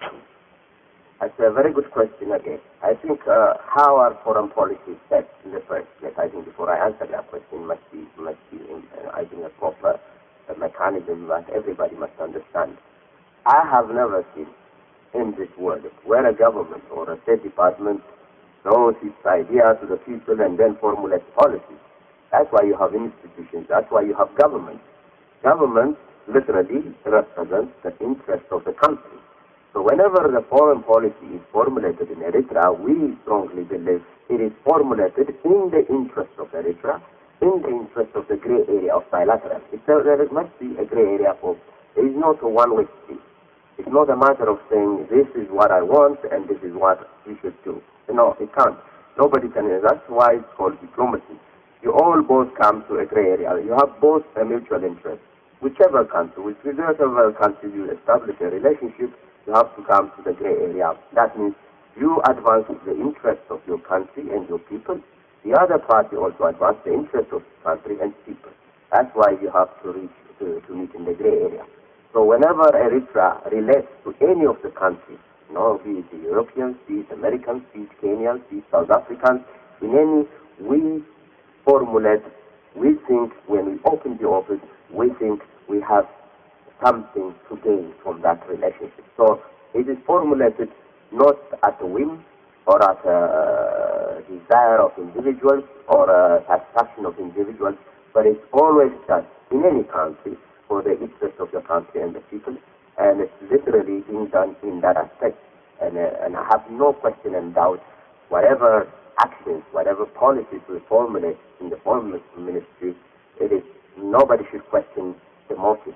But going through that motive, if you have, that does not mean there are no mistakes. Every nation makes mistakes, every country. You formulate certain policies thinking that is for your interest, but finally you reach you adjust it. That's why you have meetings every year of ambassadors and other things that you can assess, readjust, and reformulate policies. Policies are not like a Bible or a Quran where you just, you've done it and that's it. I think that's what the flexibility of diplomacy is.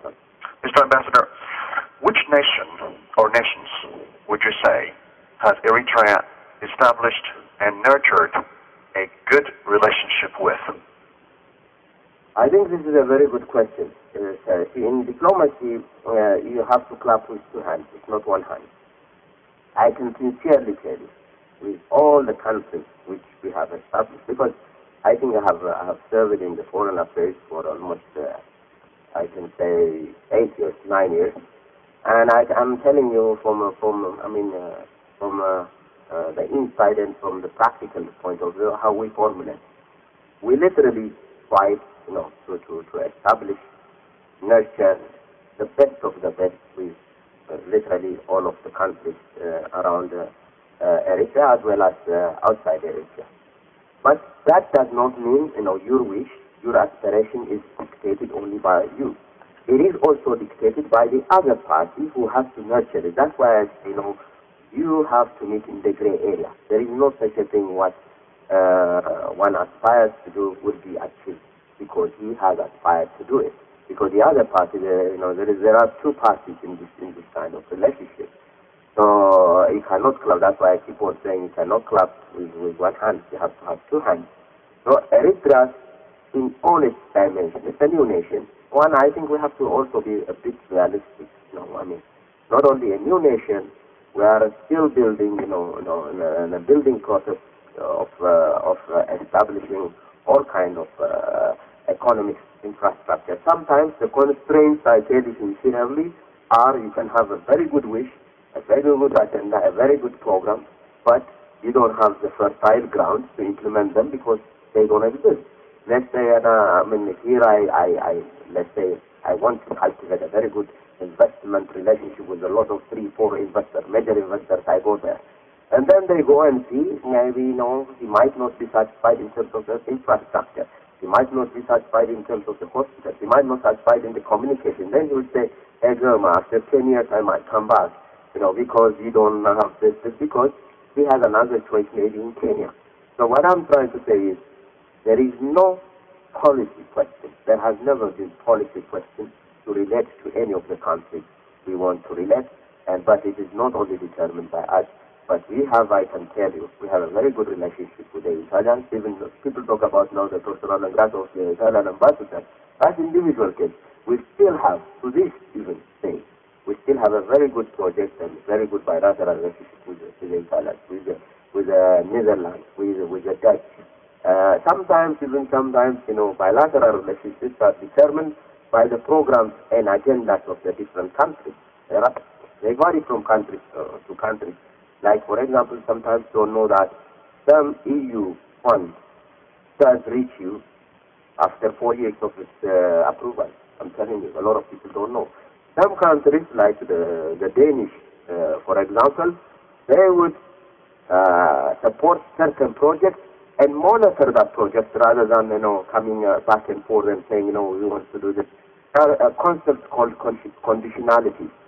Conditionalities are set by different countries. So I think it varies from country to country. So when people assess even any bilateral relationship, it should be assessed in terms of the policy of the particular country vis-a-vis the other country. I think that there is no sweeping policy or sweeping statement has to be done.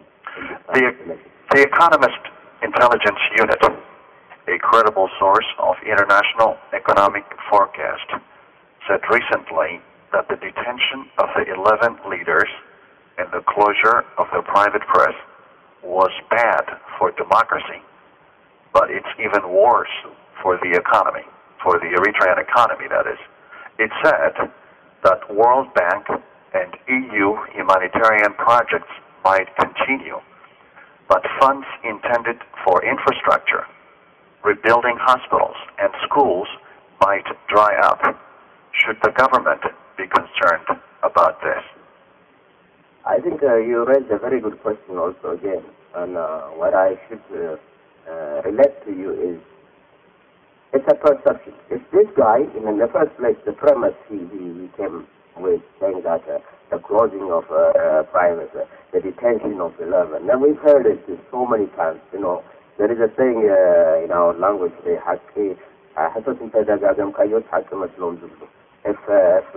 you keep on repeating lies, people sometimes get really happy if it is the truth. So this article is not new, in terms of the detention of the closing. We've never closed the newspaper. We have a law of the land, the press law, which says the Ministry of Information has a mandate, when it seems necessary, to revoke the license. It says, people can argue, your law must be changed, your law must be amended, your law must be improved. Fantastic, you can say that. But it's a nation, every law in every country keeps on being amended and revised. That's another concept. So when this guy says closed, he's not telling the truth. It's revoked, it's going to be open in accordance to the law of the land. There is nobody who has really the dedication and conviction and the commitment to the free trade in Eritrea than this government. I tell you, this is a reward we will all have, because we vote, we don't have any chunky foreign account somewhere else and this is with pride we can say it. And I think our reward is for us to walk straight and be in a coffee shop in the future and sit down and be proud of my achievements in my country. So basically all this talk of reputation, again it comes from the situation. If Eritrea in democratic processes is based on 11 people, I say I pity the people of Eritrea.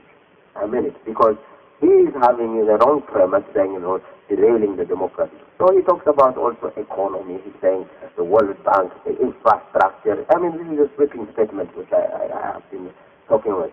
People make sweeping, especially media makes sweeping statements, because that's what media is. Because media and history books or analytical books are different. Media is just for that day. He writes whatever is there, and he posts it because he can't wait for the research to be done. So for him to say, in the first place, the World Bank funding is funding based on your project and criteria. There is no conditionality, I think, frankly, on the World Bank funding. In terms of countries funding projects, yes, that's what I meant by from countries to countries, conditionalities differ. Conditionalities differ, and also releasing of the fund differ. Some countries release the fund within 1 year of signing. Some countries release the fund after 3 years of signing. And if, for example, I go even for the worst scenario, let's say there is a country which has been funding Eritrea's school and hospital development activity. Tomorrow they suspend it. You think they are achieving democracy and economic development by suspending that fund? Let's say they have been injecting 60 million for that school and hospital. Now they suspend it. What happens? The school would be a sitting elephant, decaying there. So even it's a loss for the funder as well as for the recipient, for the utilizer. So to me, even in a logical sequence, for anybody who suggests such a thing, would be really suggesting, something of going to the drain. The fund that has been pumped way back in the past goes to the drain. So I think people are rational enough, people are logical enough. This is where the engagement comes. We should go above perception, assumption, and go down to earth and realize the reality and assess the reality on the ground. From that I think people should stop talking emotionally and sensationally. Fair enough. The same publication, that is the Economist Intelligence Unit, also pointed out that monies sent home from Eritreans overseas, the largest source of current transfer inflows, might also be threatened if Eritreans in the diaspora begin to perceive the government as undemocratic. Your comments? I think this is another very good question, and this is what I call a very sweeping statement for the economists to make. And, for two things. In the first place, how would Eritrea? I think this is where the reality must be assessed. Eritreans from all walks of life follow their country very close. This is why I say, I keep on saying we're a little bit different, but it's not different in terms of uniqueness of other people. I'm not comparing it with in terms of the human element. I'm comparing it to the reality. In Eritrea, every Eritrean is so much at stake because that is his struggle. That is his country. He has been part of it. So he's always engaged, be it in his activity, be it in disseminating information, being it. So he follows the trend in his country. He's not a type of guy who goes by hearsay, and or a type of girl who goes by imaginative thinking. So given the reality of the dissemination of information, this concept of Eritrean government is undemocratic, it might be undemocratic, the diaspora might think that way. For him, he is really saying, the Eritreans don't make their own analysis. They do make their own, and that aspect would never, that conclusion I don't think they would ever reach, because that's not the reality in Eritrea. And the second aspect, what he misses is, I think maybe he's analyzing it from a European perspective, from a European mentality of thinking. For us, the extended family system is the nucleus and the basis of our frame of thinking. So when I send a remittance money, I'm not sending I'm sending to my aunt, my uncle, my brother. So there is no way anybody, no matter what, and it has never stopped in those kind of extended family systems. Look at the Turkish, from Germany, what they say. Look at the Egyptians, what they said from Saudi. Look at the Sudanese who came from Kuwait and all this. So in an extended family system atmosphere, family thinking, that is that's the level of development I am in. So for him to say the remittance money might stop flowing, I said, he's literally telling me that I might not send for my aunt, my sister, my brother, or my mother, or my father, or whatever, the extended family. So for him even to make that kind of sweeping and conclusive statement, I can only say, hey, we don't know the Eritrean society, not the Eritrean society in any development stage like Eritrea, where extended family system is the nucleus of the family as well as the frame of thinking of the society. I said, no matter whatever kind of government comes in power, whatever kind of government is established in that relationship, the money will flow. Look, even the Americans couldn't stop the flow of money to Cuba, I'm telling you. Do they? Can they? So what he's making a sweeping statement is really absurd and a bit far-fetched from the reality in Eritrea, because that is the Eritrean society, not only the Eritrean society, as I told you, the Turkish from Germany, people sending to Turkey their money, and other societies, even the Nigerians, the Kenyans, everybody sends to his relatives, because it is at the basis of the extended family structure. Mr. Ambassador, on more than a few occasions, you've said that there were some mistakes, but that the government was working on them. What mistakes are they, and how is the government addressing them? I think this is also a very good question. I didn't say mistakes, shortcomings, problems. Okay. I can put it that way. No, because mistake is something which you do. That was your word, actually, sir. Yeah, which you do.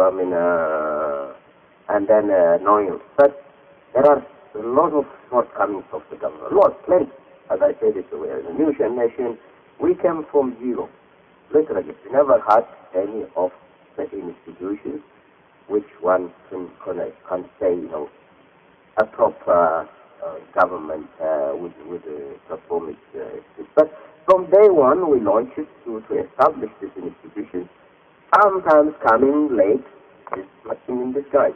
So we want to avoid the mistakes of a lot of countries. So we took the models of different countries, different societies, Africans, Asians, even Europeans. So we said, can we jump, can we jump certain stage? Can we bypass certain stage? So we want to establish from there. That's why we keep on revising in institution building. We keep on revising in terms of transparency, of accountability. It's not something, which you just simply put as a piece of paper. It's eventually the transformation of the mind, the brain, the thinking of a society itself. The people, it's the implementing body that has to be also activated. So in this aspect, there could be Mr. Tom and Harry or Mr. She sitting there in her office, maybe she has seen certain kind of institutional building. She might think, you do this, you do that. But she might not even have a regular meeting, weekly meeting. This is a shortcoming, not done deliberately, but because of capacity. So you build in on this kind of thing. So I can assure you, and I can with full conviction say, we every year we meet and assess all from A to Z in the Foreign Ministry, in the Ministry of Trade, in the Ministry of Industry, in the Ministry of Communication, in the public administration, and all these things, all the shortcomings, and that's why we have a lot of exercise. Like, for example, I remember about 5-6 years ago, we want to establish lean and efficient government. We retrenched quite a significant number. There would be complaints and counter-complaints. There might be here and bits and pieces, but it is done with motive of enhancing the capacity of that government. It's an institution building exercise. It was done as a very transparent exercise. Every department participated. Every minister participated. He would have his own agenda. He would have his own manpower. He would have his own action plans and all this. But that does not mean because he did it that day, it's the end of the game. So next year he has to revise.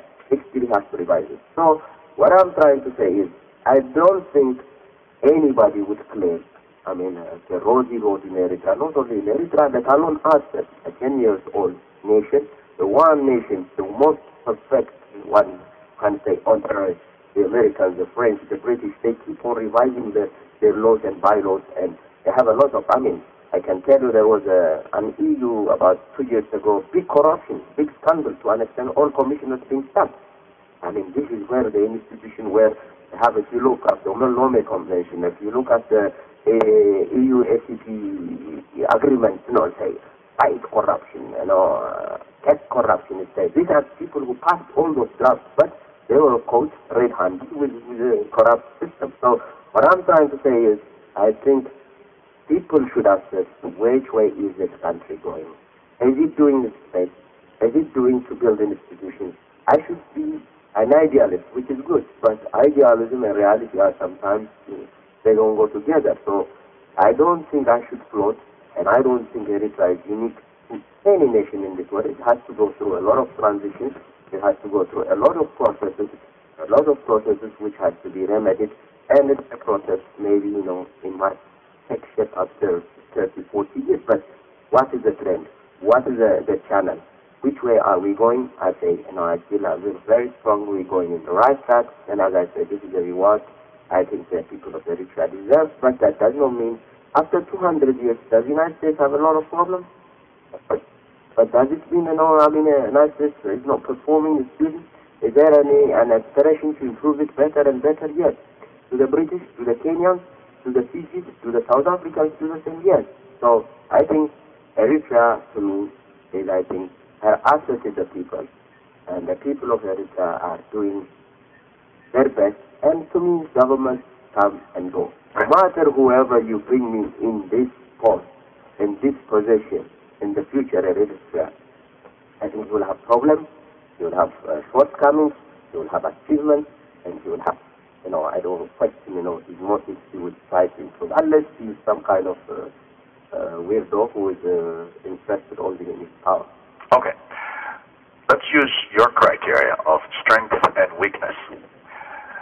I'm going to read a series of policies and decisions made by the government. I'm going to start with the detention of the 11 members of the G15. Is that strength or weakness? As I told you, this is a legal procedure. I have to be very frank with you. I'm not just driving around, and keeping around the bush. In any society, for people even, I really get surprised. Why 11? Is it really? Is Eritrea a composition of only 11 people, or is it 3.5 million people? So given that reality, for anybody to make assessment and sweeping conclusions in terms of Eritrea's future plan and future agendas in terms of democracy, in terms of 11 people, to me, a bit awkward and absurd. So that's why, the engagement and the exercise and the analysis to me becomes a bit fallacious. You don't think it's important for people to talk about the detention of 11 members of the National Assembly and the Central Committee? People are making a big deal out of this, sir? They can talk. They can talk about it. That's their right. But to make a big deal about it, to make a sweeping statement about it, to make a conclusive statement about it, about the trend of Eritrea, is really absurd. That's what I'm saying. Okay. As a former journalist, do you think it's a strength or a weakness to even revoke the license, as you said, of the privately owned newspapers? That's a very good question. Not only as a former journalist, as a person, I would say, I think and I strongly believe there must be freedom of press. There must exist free press in Eritrea. That's my conviction.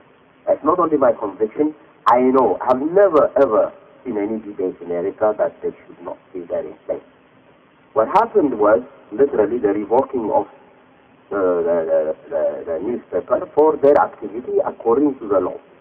If I was, the one who was running the Minister of, because the mandate of the Minister of Information, and it says closely. So I would have done, according to the law, those who have violated, I will just put the case because of this article, because of this publication, because of this.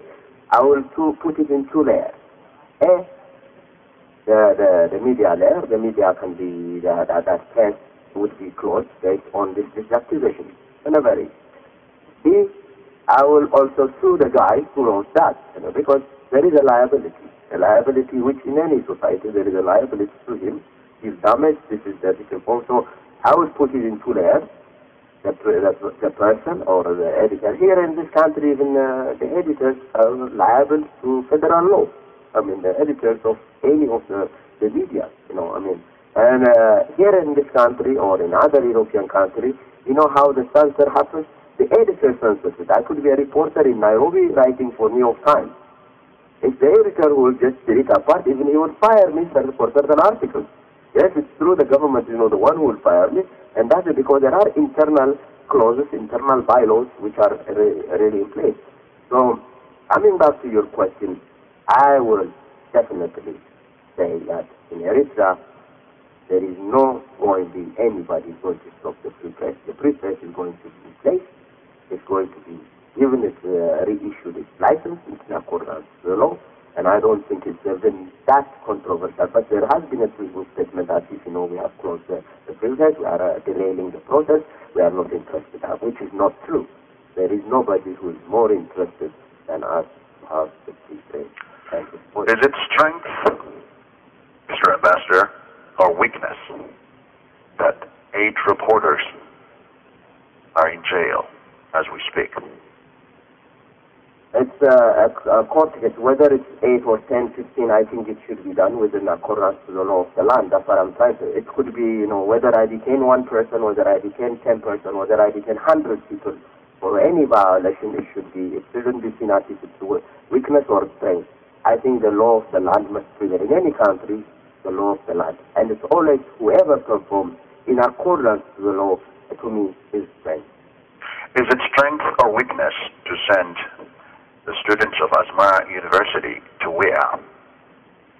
I think that's a very good question. I think that's where, there are a lot of, I've been reading a lot of sweeping statements nowadays here in the press.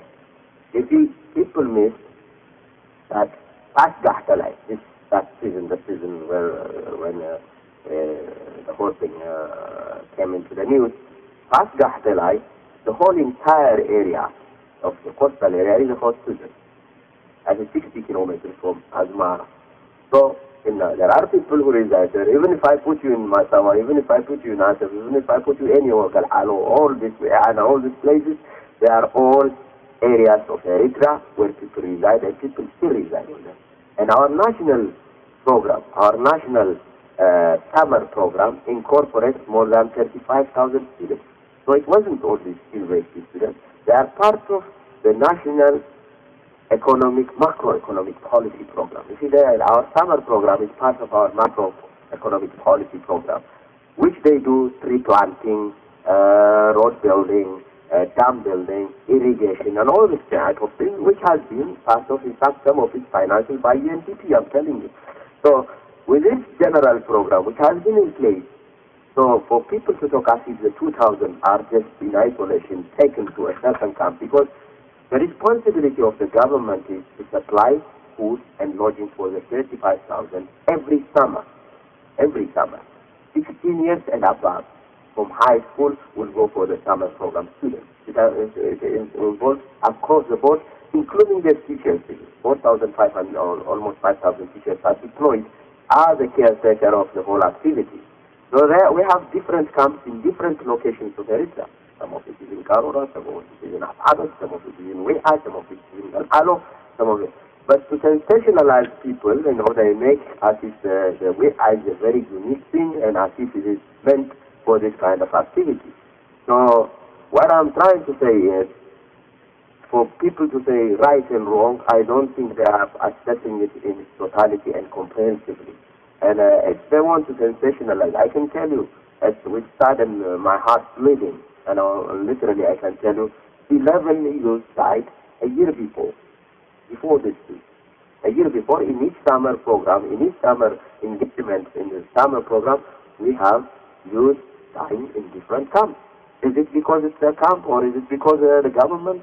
So when people question the motive, as if somebody is caring and somebody is a kind of a criminal type of accusation, That's where the fallacy of the whole assessment comes. I can assure you again and again, this government doesn't have any agenda against the Jews. If I have any agenda, it's the macro policy and the development of this, because this is the future of Eritrea. Sir, is it strength or weakness to incarcerate and fail to press charge on the president of the Student Union of Asmera University? I think, from my information, it has been clearly spelled out. He has been to court, and there has been charge against him, and the court proceedings are definitely taking place within Eritrea in accordance to the law of the land. So, I mean, for people to talk, to use again a sweeping word of incarcerate, president, and it has nothing to do with the student or the university activity. Seriously, it has to do with his own activity, which he has violated, and as the law, the court of the law of the land will prevail, and the law of the land will give him the chance to protect and defend himself. Is it strength or weakness, Mr. Ambassador, to fire a judge? I think I have answered that question way up above, but it's not. He's not a judge in the first place. I think as well. You see what the premise of the points that have been raised in especially in some internet circles, have been more or less a disservice even to the reality of Eritrea. As I said, he is a president and he's a department director general within the Ministry of Justice. In the Ministry of Justice, all of us are civil servants, and in any society, even in a corporate, when you are against the corporation, even in any of companies, when you are against the management, either you resign or the manager will fire. So I think it's not a matter of strength or weakness, but the reality of the fact is that the Minister of Justice had the right, because this guy contradicted him in his own. He said, in a sweeping statement, literally, that there has never been intervention. You can read his paper. There has never been intervention by the government in the court proceedings. He said it clearly. Then he comes in the bottom and makes a political statement where the president made to the press, he was critical of the justice, the court. He gave a public question and answer session, the same answer. The president was not only critical of the justice, he was critical of foreign affairs, he was critical of trade, and that is government. If the president is critical of his institutions, he is critical of himself. So what is there a crime? Is that interference? So, but he can make his political statements, and he cannot have the cake and eat it at the same time. So he should be fired. So he should be fired, Mr. Ambassador? Reality that has happened. Mr. Ambassador, so he should be fired for that statement? It is up to the rule of law of the department. As I said, in any corporation, I have given you. I'm not saying whether he should be, but I'm telling you, precisely, it is the mandate of the Minister of Justice to do whatever, if wrongly believes he has violated his mandate and his job. The same way in any corporation. In any corporation, if I'm critical of certain corporation, the corporation either fires me or I resign from the corporation. This is a standard. I don't think it's Eritrea is unique. I always say Eritrea is part of the world until some kind of new system is created. I think we copy, and not only copy, we adhere to certain formats of principles that have been in practice for the last century. Is it strength or weakness that some elders have been placed under arrest for asking the government to resolve the current crisis peacefully? This is another very good question, because you see what I'm hearing is as if, an assumed conclusion by a lot of people. Sweeping conclusion, I think. Are these people really detained because they wanted to mediate? That's not true. How many people were there to mediate? 70. So, there should have been 70 of them detained. But these people, I'm sure, will be, the court proceedings will reveal and rectify what their accusation is. And I think it's not up to me or anybody to comment or speculate. People can do that. They're right. people can assume that's the right. But to make a conclusive statement on an assumption, on hearsay, on speculation, to me is a bit awkward. So, but I can assure you, I'm 100% sure they are not detained because they wanted to be serious. Fair enough. Mr. Ambassador, we're going to change gears. There has been an unusual avalanche of pointed and at times harsh pro- and anti-government articles on the internet for the last few months. That was not the case before. What do you think is going on? I think this is a very good question. I think that was going on before, to me. I mean, my assessment. Maybe the intensity has... because there are always people who are opposing this government, always. Before Wayane, before independence, after independence, there were certain vocal groups always who opposed this government. But their intensity, was a bit weak. Maybe they were a little bit weak, at that time, for them to be a bit vocal. But they have been there, So what really happened during the Wayane invasion, when the TPLF invaded Eritrea, it's a fact, a statement of fact. Those forces were vocal against the government, the regime in power, before independence, even after independence, were financed and taken to Mekelle and Addis Ababa. They were taken. And they were financed. Maybe they had financial constraints and other things, also even sometimes the skills. So now they became the stooge of the regime, the enemy, which is trying to recapture and occupy our country. So they started, posting a lot of, kind of articles. That's when it starts, to be frank with you. That's when the real intensive kind of defamation and kind of attacking the regime in power, in particular demonizing the president comes. And I was in Addis Ababa. To be frank with you, I should tell you the true story. The true story is that before they started deporting Eritreans and Ethiopians with Eritrean origin, the first thing the TPLF did was all over Ethiopia. They had gatherings and they told them to rally, demonstrate with posters written by them in Dredwa, in Harar, in Addis, in Kabale. In every Kabale they had a meeting of what they call Eritreans or Ethiopian Eritreans. They had them with a poster written, and it was on television, on the record, saying, down to Isaiah is down with the down, blah, blah, blah, blah, blah. So they wanted them to march and rally.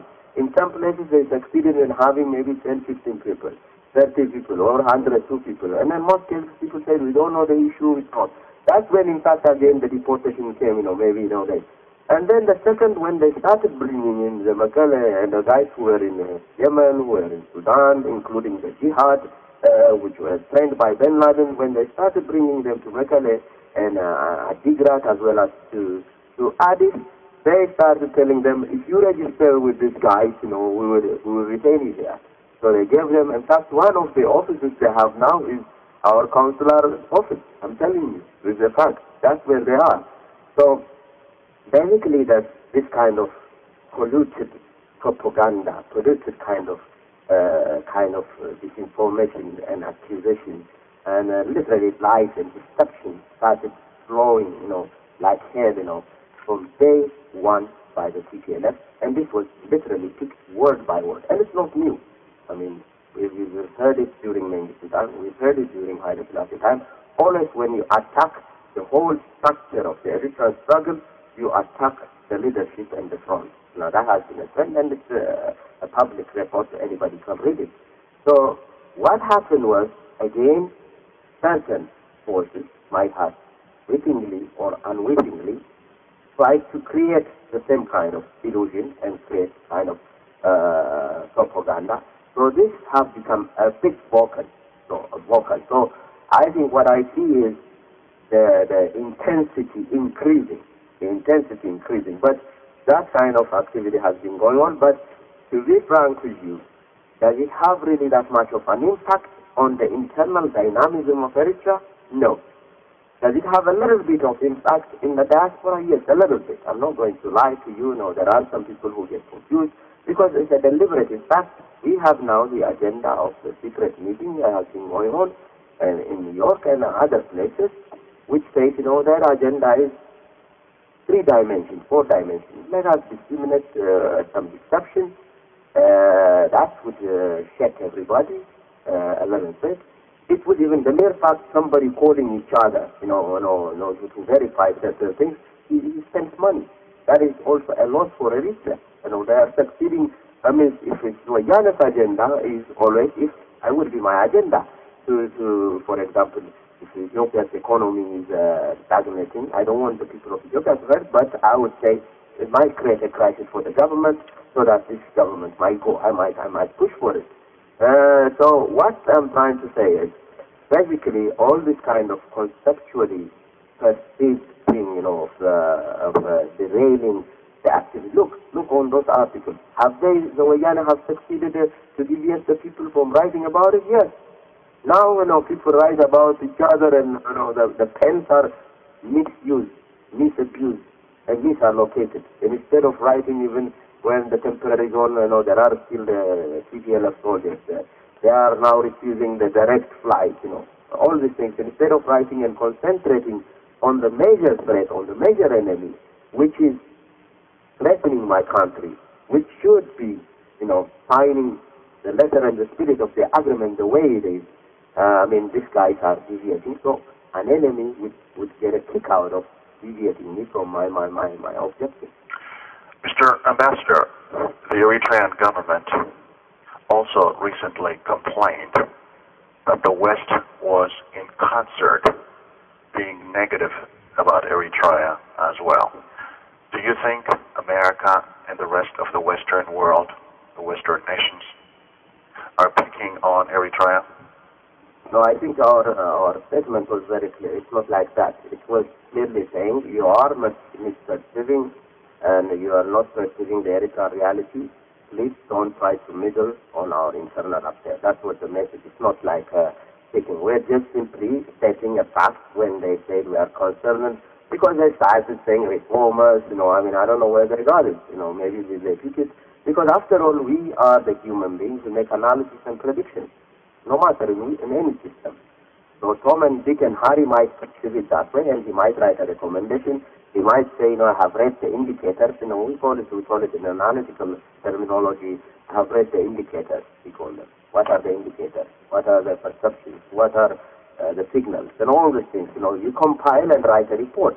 And that's why some reports, sometimes somebody's prediction becomes correct and somebody's prediction becomes wrong. But what we try to tell the international community is that when they started sending, of their complaints and concerns with this kind of assessment, we are telling them, your assessment is wrong. So please, look at it objectively and let us get engaged and let us proceed with the bilateral relations. So our message was not just simply to say, Eritrea, they are picking on Eritrea. We're just simply saying your facts are not straight. Let's go back to Washington, D.C. The embassy released a news item in which it said Mr. Mesfin Hagos, his case was not the same as that of the rest of the G15. He said that was not true. Which one is the truth, sir? I think that's a very good question, and it should be seen in its context, and I think the embassy's press release is very clear, and me who put it out, have to be very sincere and frank with you. What I say is, I have issues. He said, I will say it. This guy was with me always. I'm telling you, always. He came for a medical treatment. If he likes that, let us face-to-face talk about it. Let us face-to-face in any forum. He can even interview us on a conference thing. I will say it. So what I said there was, Mesfin, I discussed with him. He was my good friend. I openly discussed with him. All of them were my good friends. So hopefully we discussed. So I told Mesfin, this. I literally read whatever publications that was coming out in their name. So, when I say, question, this is stupid, this is, how could this be, this is not, I say, Ghirma, let meetings be held. Maybe I might not agree with certain of the points. I might have my own points. So, he's been saying that to me. I can say it in any forum, in any place. But it is in that context. I didn't say, maybe people want to read in between whatever they want to read. He's not with them, he's not like that, I don't know. What I said was very explicitly clear. I have my own complaints and I have my own concepts. Maybe I might not agree with all of what they say. He has said it. And it's true. I don't think even the 15 agree. I'm telling you frankly, I don't think the 15 have even met. I challenge anybody on that. I never. Because we know each other very well. Some of them had their complaints. Some of them, it's a compilation of certain groups which just didn't meet even to discuss some of the things. Because as I discussed this with Mexican Hagos, I said, had you made, you guys, this article, this point, you would have discussed it extensively and you would have deleted it from your presentation, I told you. You might have deleted this discourse because they will backfire on you, on your debate, on your deliberation. And he said, how could we have a lot of, how could we meet? He told me. I said, that's what I said, my friend. So in that context is what I put. And it's not in terms of whether he was American. He clearly has said, I've read his interview, and I've read his interview, to me, is a bit awkward. It haunts him, and it would haunt him forever and ever. This guy talks way back about, that in fact has proven to me his agenda is something else, personal grievance. I have been a sector medical, I have been suspended from 85 to 88, something like that.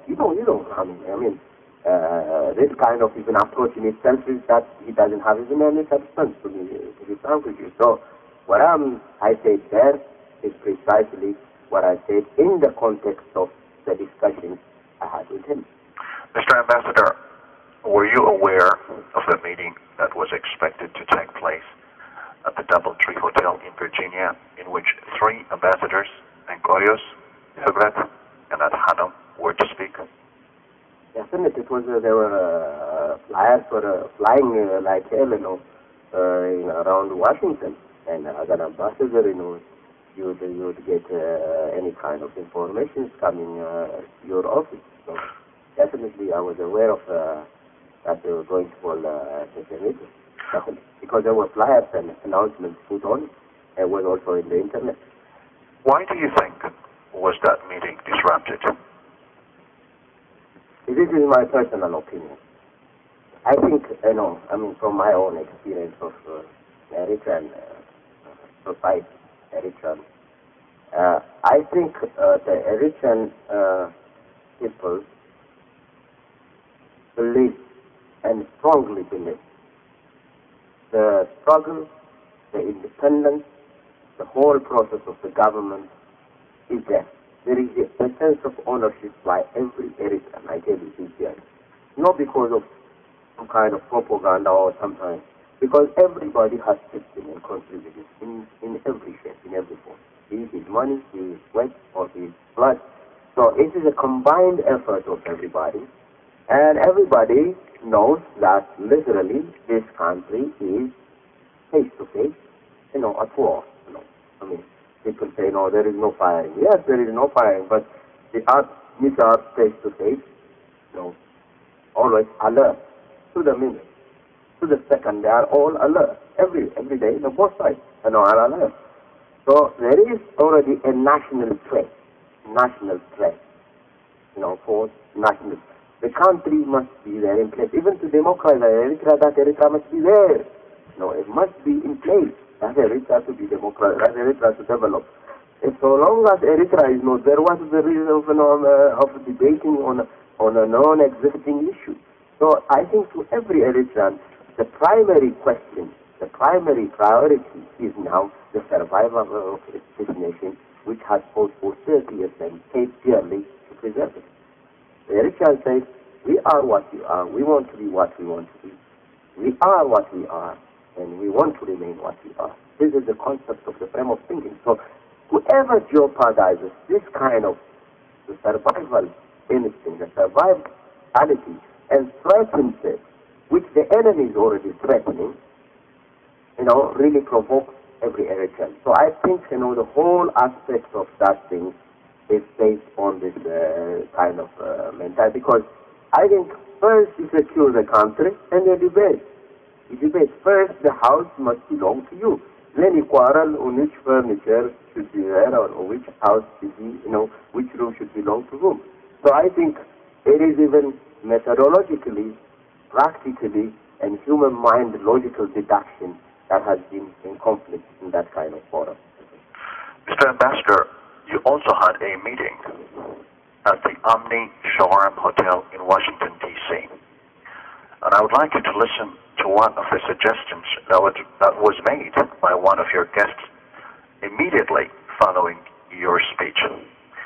Please listen, sir.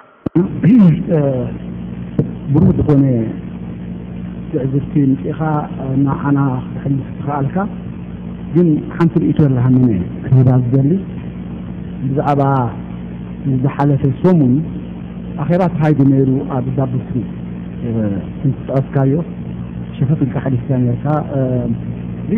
زريسل بقى نحنا إرساويان نقبرون محاسوون ويسي بحايل خيخون انتي أو بحايل خايدي معرفيكم يأخذ كبرها الزلي في أخيرا الزليوو كان في الزليوو وكان بيكي بسمعه انت بصوتات قرب تزاريبنا ما هذا دلي آية دلي يزبل اليوم تزاريبنا نيرنا قال بالصوت انت ذكرنا حيش كمين كوزكو بسنا خير ناسي تصرفوا خيدكم دولو خي مصبع زبل الثاني حوات تزاريبهم واحد خليكم زبل أنا أعتقد من هنخيد مالت جزاي من هنخيد مالت جزاهم كله بمثال ملك نزلنا قلبي كم ذا أمثلة نقولون بحجة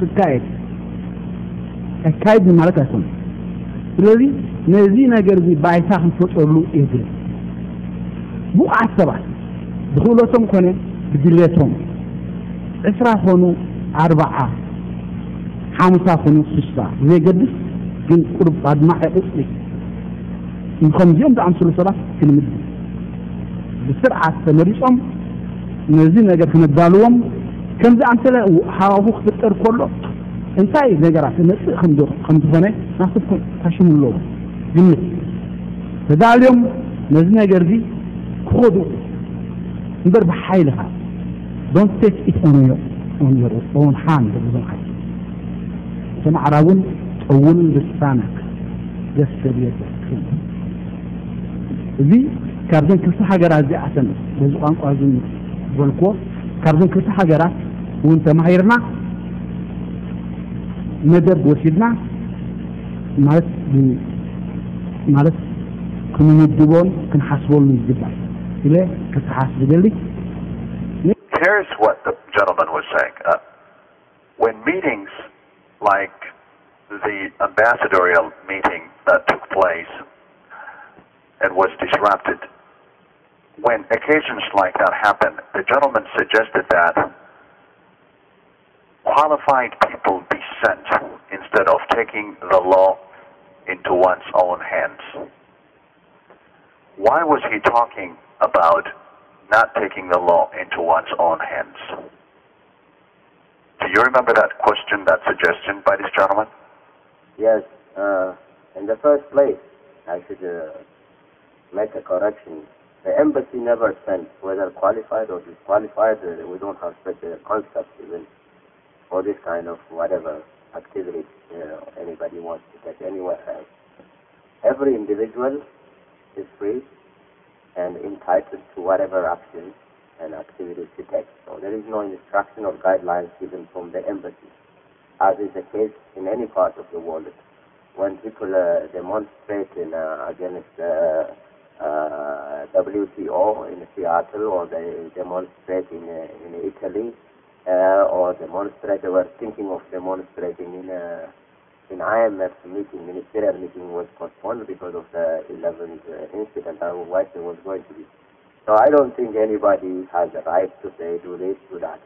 Every individual rights is respected, and that's his thinking and his right. So in the first place, the question, whether embassy sends this kind of people or that kind of people, I don't think it matters to the embassy. It's an idea he threw for anybody to listen, and he's entitled to his opinion. But I can assure you the embassy never, ever sends this kind of people to any of the activities, and never even gives them instructions. But every citizen in any part of the world has a right to react in any way if he wants to react according to his own women and thinking. So I don't have even any right to give guidance to anybody. In your capacity as an ambassador, did this come up in a conversation with anyone at all in advance where you said, well, are you guys aware this is going on? Was there any discussion at all about this matter with anybody before the meeting of the ambassadors? Not at all, because it was announced, as I told you, in the paper, and we live here in America. One thing which people keep on missing, and I think it's going to haunt them, is, they try to insinuate up here as if the people of Eritrea inside Eritrea are afraid, otherwise the government would have not been in place, the popularity of Isaias is dwindling, blah, blah, blah, blah. They talk all type of the popularity of PFTG is dwindling. Otherwise, if the people, they make it sound as if there is a policy state in Eritrea, when the reality is not. There is no curfew, no declaration of state of emergency, nothing, it's a normal life, a normal society where everybody is vocal of his opinion. To be frank, in Eritrea, the people are really, vocal people who speak out their mind. So people just get, confused even to say as if, here is America. America is a free society, a very democratic society where everybody knows his rights and his obligations and everything. So in this kind of circumstances, in this kind of predicament, when to insinuate, to assume as if, they have done it by inciting certain kind of advice from the embassy and all these people, is to me absurd and ridiculous.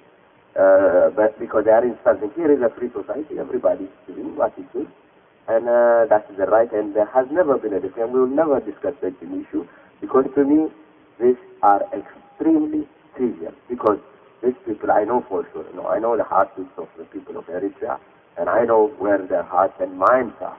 So for me, it's not even a question. And these people, their activity are literally based in terms of, how they can divide the community. They can divide the society. When I say there is a primary target, a primary objective of securing first the nation, securing the existence of the nation, securing the security of the nation, is the primary objective and obsession of literally every Eritrean. Whoever touches this sensitive area is touching the interests of the people, and I think the people are reacting in whoever is against their interests. So it's a reaction to some of the people, maybe who want to make a living. I tell you sincerely, there are a lot of funds, all over the world, where, people get, start an NGO, start an organization, get some funds, and float from here and there, and then make speech and forums, put some brochures and all the things, and sometimes, they make a living out of it. So above that, I don't see any of an issue, and Eritreans know where their hearts and minds is, and their hearts and minds is with Eritrea and securing that country. They fought for 30 years to secure it. I think that is the agenda. And I think the conflict of the agenda, that's what benefits rather than any of organizing or somebody insinuating or giving them instructions. So it's really strictly an insult to the intelligence of the people and a free democratic society in America, and to suggest somebody has done it because of somebody's instructions. In an interview with the Eritrean magazine Turkita, you said that most Eritreans in the diaspora were supportive of the government, except, you said, those who were sent by the Wayanes and those who had sub-regional feelings. What do you mean by that? That's a very good question. You see, the diaspora is, there are a lot of talks nowadays, say, the diaspora is literally against the government. I don't know where they got. Am I reading from a different script? Am I reading the Eritrean community, the Eritrean society as it is, or just simply I'm making a general statement based on my whim or my imagination or my wish? So what I'm trying to analyze is, and I was fortunate enough, I traveled for about 16 states and 16 cities, and you hear, the heartbeats of your people. And when you go there, and I always go by reality, by the facts. So, I'm not saying there aren't people who would, as I told you before, there have been people against the government and the regime way back, from the bush, from the mountains, from the hills, from the valleys, to after independence. There are people who even say, Eritrea still is not independent and Eritrea doesn't have a government. There are people who say that. And there are people who didn't even vote for the referendum. So those vocals kept on going, for a long time, and they were a bit, silent because, they felt they don't have that much of a clout or recipient. But the Wayana invasion came, as I said again. The Wayana invasion came, they were reactivated and financed by the Wayana. We know they have an office. They have an office in Mafala. They have an office in Addis. They are called Alliance. And we know each one of them. There are 11 organized, but if you all do a little bit of homework, there were most of them former ELF, which has sprung into different groups, including the Ben Laden trained jihad of Eritrea, who have now gone from Khartoum, from Yemen to Addis and Mekelle. So this is the alliance they have created. So they started becoming vocal in all these things, and they got, some funding. Maybe they just got reactivated. Now they have a funder. So this is what I'm talking. One group which I'm talking about is the ones financed, supported to deviate. And these people stayed. And they say, they have a radio program, they have a television program. I was in Addis Ababa. The Svatyan Madhane, had some kind of forum in Germany. And at that time, I was in Addis, the ambassador. And when Ethiopia television showed us, for almost 3 consecutive shows, literally saying exactly echoing what Wayani was saying. So what I do, when I make analysis of things, I don't analyze them emotionally, I analyze them. I take the facts. What does Wayani say to me? How do they try to minimize my activity? How do they demonize my leader? How do they belittle my country and all these things? So I see similar propaganda propagated literally against my government. A week ago, for example, just a week ago, 2 weeks ago, you must say, Isaias and this regime, which is really having a crisis in its country, might trigger a war to rally its people. And they are already having compiled an alert and all that. And then they have bombed Eritrea.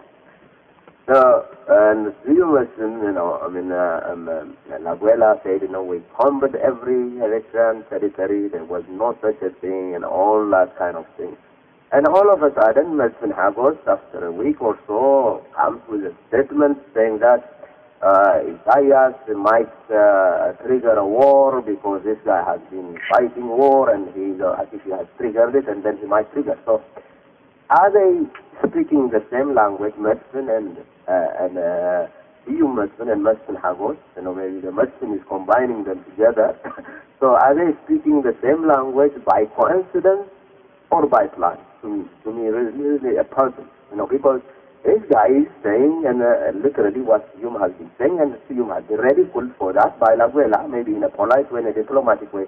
Laguela put it, saying that he has not seen any kind of movement. It's not, Eritrea is not on alert. And I think people, when they read signals, they should read also indicators. How can Eritrea cut taxes across the board, income tax, excise tax? If we're really preparing for war, why do we take taxes? Why do we take taxes? Because that is your revenue, which would have bought you some ammunition. So in reality, I think when people read also the indicators, they should use the indicators, the reality in the country and the reality as it is. So when I say the Wayanas, they are echoing. I don't know whether these people have alliance or not. I have to be very sincere. I don't have any facts. But I know the so-called allies who are in Mekelle, in Adigrat, in Gondar, in Addis Ababa, you have alliance with Wayane, and they are propagating Wayane. And whoever echoes to me, wittingly or unwittingly, is allying with the enemy. So within that aspect, that's what I'm talking, and this is why I say in the diaspora, there are a limited amount of people who are very vocal, and then, I even read the internet, and then, if you look at it and you just sort it out, and then you might come to about 10 or 15 people who write consistently. Are these really the heartbeats of the people in the diaspora? Are these really the people, And I measure it in so many ways, by their dedication, by their even visiting their country, by their contributing whatever meager resource they have, by even the moods, they do have. So I think when I say the diaspora is really, with his country and government, I'm not just saying it for the sake of saying it, but it's the reality.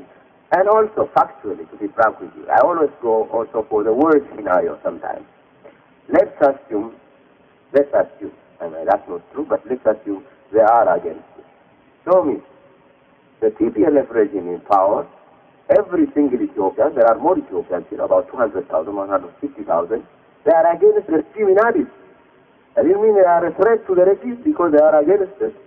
So even if the worst scenario comes and then people assume the diaspora is against, if they assume the country is going to be changed from here, I think they don't know the reality in Eritrea, and they are really underestimating. They are insulting their own struggle, which they truly believe there is a people-based struggle, and that is the secret of our history. And everything is determined from the inside, not from outside.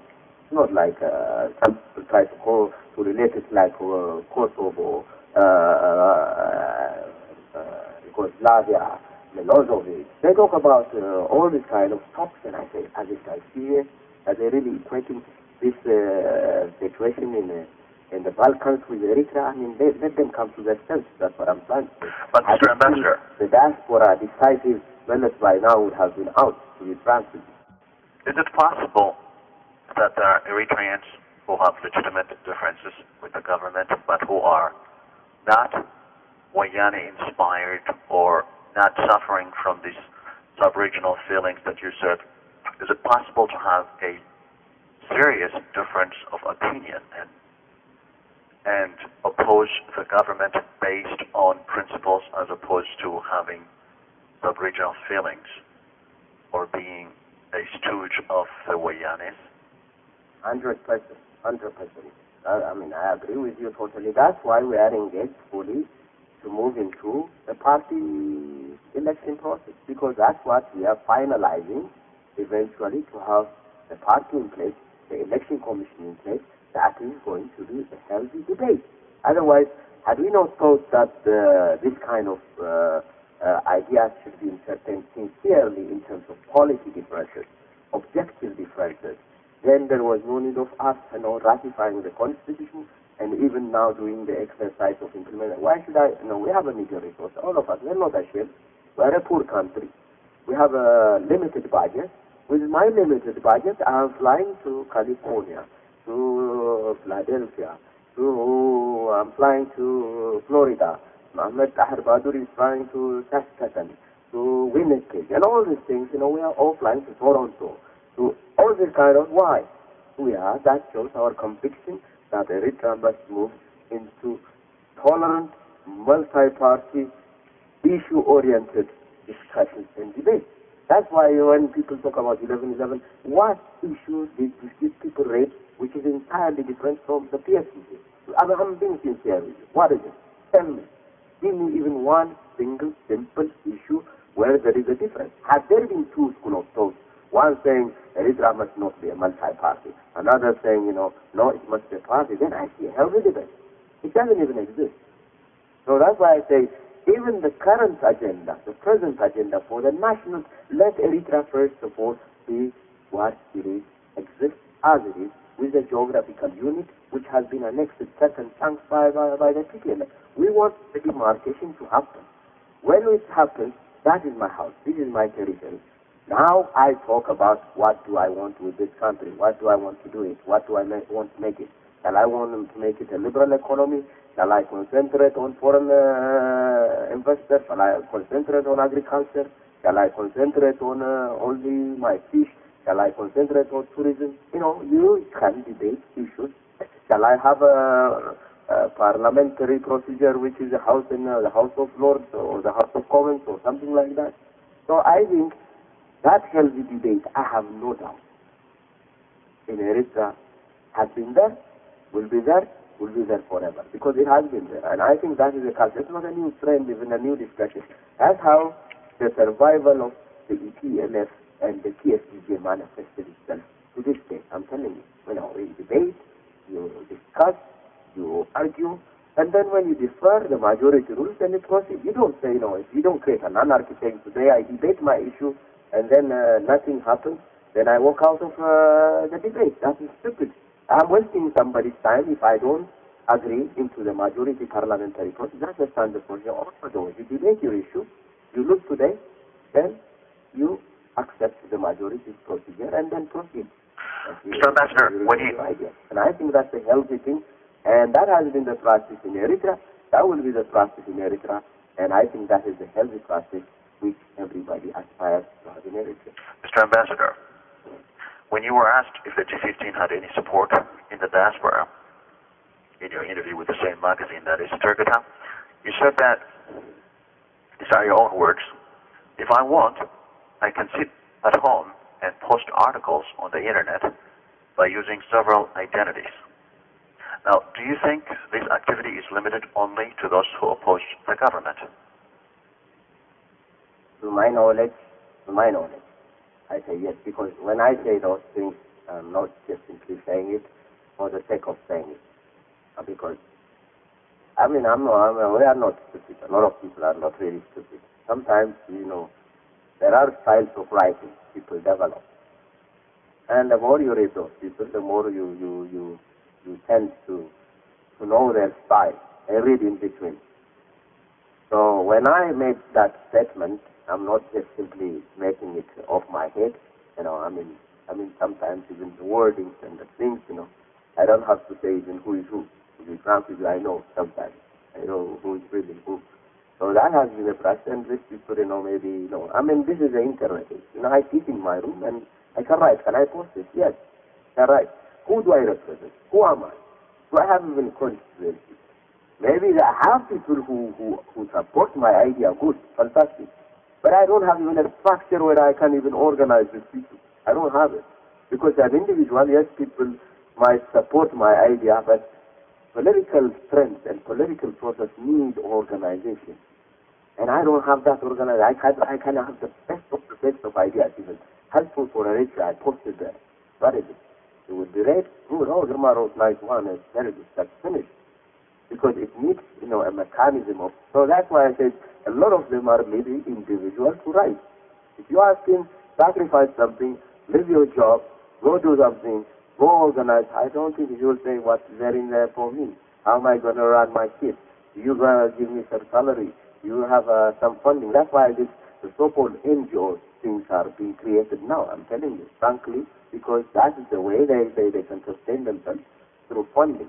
So, to come back to your question precisely and to answer it, I have no idea on the government or PSCG or government supporters by using pen names. If they use, I tell them it's not correct. I sincerely tell you. Everybody should use his name and his point. This is the way I believe, and it should be. And I think people should be transparent. Whoever preached on transparency should be the first one to practice it. And transparency for me starts from self. From self meaning, speak out your mind. You could be wrong, you could be right. All of us are susceptible to being wrong and right. Nobody has a monopoly on right or wrong. So for that matter, I say, I'm a very strong believer people should speak out their mind and should not use pen names. Mr. Ambassador, when asked about Ambassador Berhe, you said, if she had said, I just want to live in America, I would have supported her because it's her choice. my question is, why do you think the ambassador defected? I think I'm not the type of guy who speculates on because to me, I sincerely believe there is no machine who is yet in existence to this day that has been created to know what somebody thinks inside. We always go by their words, and we make analysis of their own sayings, their own assessments, and their own statements. But be blunt with the point, and I mean it very blunt, people have the right to decide anything they want to decide. And you have to respect that decision. That's their life. So what I meant to say that I didn't elaborate, and maybe I should elaborate it now, is that if everyone says, I'm through, I want to live my life, I would say, you're making wrong. You've sacrificed your life, so we should proceed. There is a struggle we started, to finish. So we should finish it, a bumpy road. It has got ups and downs, not a rosy road. And that's how we pay dearly for a lot of our comrades. So I would say, hey, we should proceed. We might have certain obstacles and there. Bear with it. You did bear it for a long time. So, we should proceed. How many more years we have left now? All of us, most of us, to be frank with you, maybe 10, 15 years. So I would have said, hey, Everett, you're making a mistake. It's your decision. But, you should have proceeded. Then I would have respect. But what I meant to say is that I would have respected the kind of, but for her to claim it is because of democracy, it is because of this government is doing this, it's because of this government is not moving, implementing. I said, please, where is it? Where is it stopping? Where is it preventing? I would literally challenge her, give me the juice, give me the beef, here. And she can't give me that. That's what I'm trying to say. And I think to justify your actions through some kind of, it's an insult. In the first place, it's not factual. Second, it is insulting the intelligence of every Eritrean. That's why I say, if she had decided on that aspect. But from her writing, I read her writing, and she said, she's against the special court. She's against this one rule, one thing. She's against the old guy. I said, please, give me a break. Are you trying to say, you can say I support those people, she said it, and she said reform. What's the reform? But she's one. Eritrea? We know, I think, in the reality, I think to me, the majority of the people of Eritrea, which are the 3.5 million, are always reformers. They always remain reformers. That is their struggle. That is their issue. And they would prevail eventually. And Eritrea belongs to those people. Okay. None of us have ownership. None of us. But, Mr. Ambassador, that's one ambassador. But when a series of ambassadors, Tiger Martin and Adhanom, when you see these people doing that, and these are your colleagues, didn't you become curious enough to call them up and say, what's going on here? I think this is a very good question again. To be frank, these are my colleagues. And this is where, in fact, I judge people by their action than what they think inside. Everett is very close to me. We worked in the foreign office together. I tell you sincerely, she didn't have even the audacity to call me and say, Ghirma, I'm here in town. This is my point. Never. To this day, she hasn't called me. So that curiosity comes. Why didn't she call her? I said, well, how come? She has already labeled me. That means to me, I asked you. I don't have her address. I don't have her places. She knows this is an embassy. This is an ambassador. There is a country called Eritrea. Whether they like it or not, in any society, there is only one government. You can't have two governments. I represent the government. I represent my nation. They can say we don't recognize this nation is another thing. That's the right. That means by deduction she's not recognizing this institution or this government. That means, okay, good. What about this country is represented or like it or not? The same. That's why, Ghirma, when we were going to Asmara, I met him here. I met him frankly. I met him here and all ambassadors were called. I said, Ghirma, how come, because he was also the institutional memory of the previous ministry, which he was as permanent secretary, he sat in that meeting because we sum up, we assess, our shortcomings, our weak points, our remedies, and all these things. That was why the discussion was going to be carried in Asmara. And I said, how come you're here? I thought you were in Asmara. And I was leaving to the airport. The same day I met him in my office and said, oh, no, I have my daughter, I have promised to get her to school. I have to sign papers for her. And I said, I swear to God, I sincerely believe. He was doing that. Then all of a sudden, after a week, 2 weeks or so, I read he was in a secret meeting in New York. I got puzzled. And then when he came here, and I know Tesfaye for a long time. He's my good friend, personal friend, he knows it. And I have to say, sincerely say, he never even called me when he was here. So what I'm saying is, I have no problem to talk to these guys. I'm telling you sincerely. I have no problem. But it is them who labeled an aspect and withdrew from this. But Hanno used to come to my office. I tell Hanno himself. He used to come to me. We used to discuss all the issues they raised, and we discussed it in a way that it is a non-issue to me. None of the issues are there. And he keeps on and on. We debate and I say, where is the issue? Tell me who refuses, who is there, who doesn't support those concepts. Show me. They have been resolved way back in 1987. We discussed. So that's why I say these guys have never raised an issue which is controversial for them to withdraw in any form, in any shape from the government. If they have other agendas, if they have another objective, it is their right and they are entitled to it. We shall see where they can go. This is what I can only say. Mr. Ambassador, we're heading to the last questions of this interview. I can't hear you. We're heading to the last section of the, we have about a couple of questions to go. And do you think members of the G15, any members of the G15, had anything to do with igniting the Eritrean-Ethiopian war?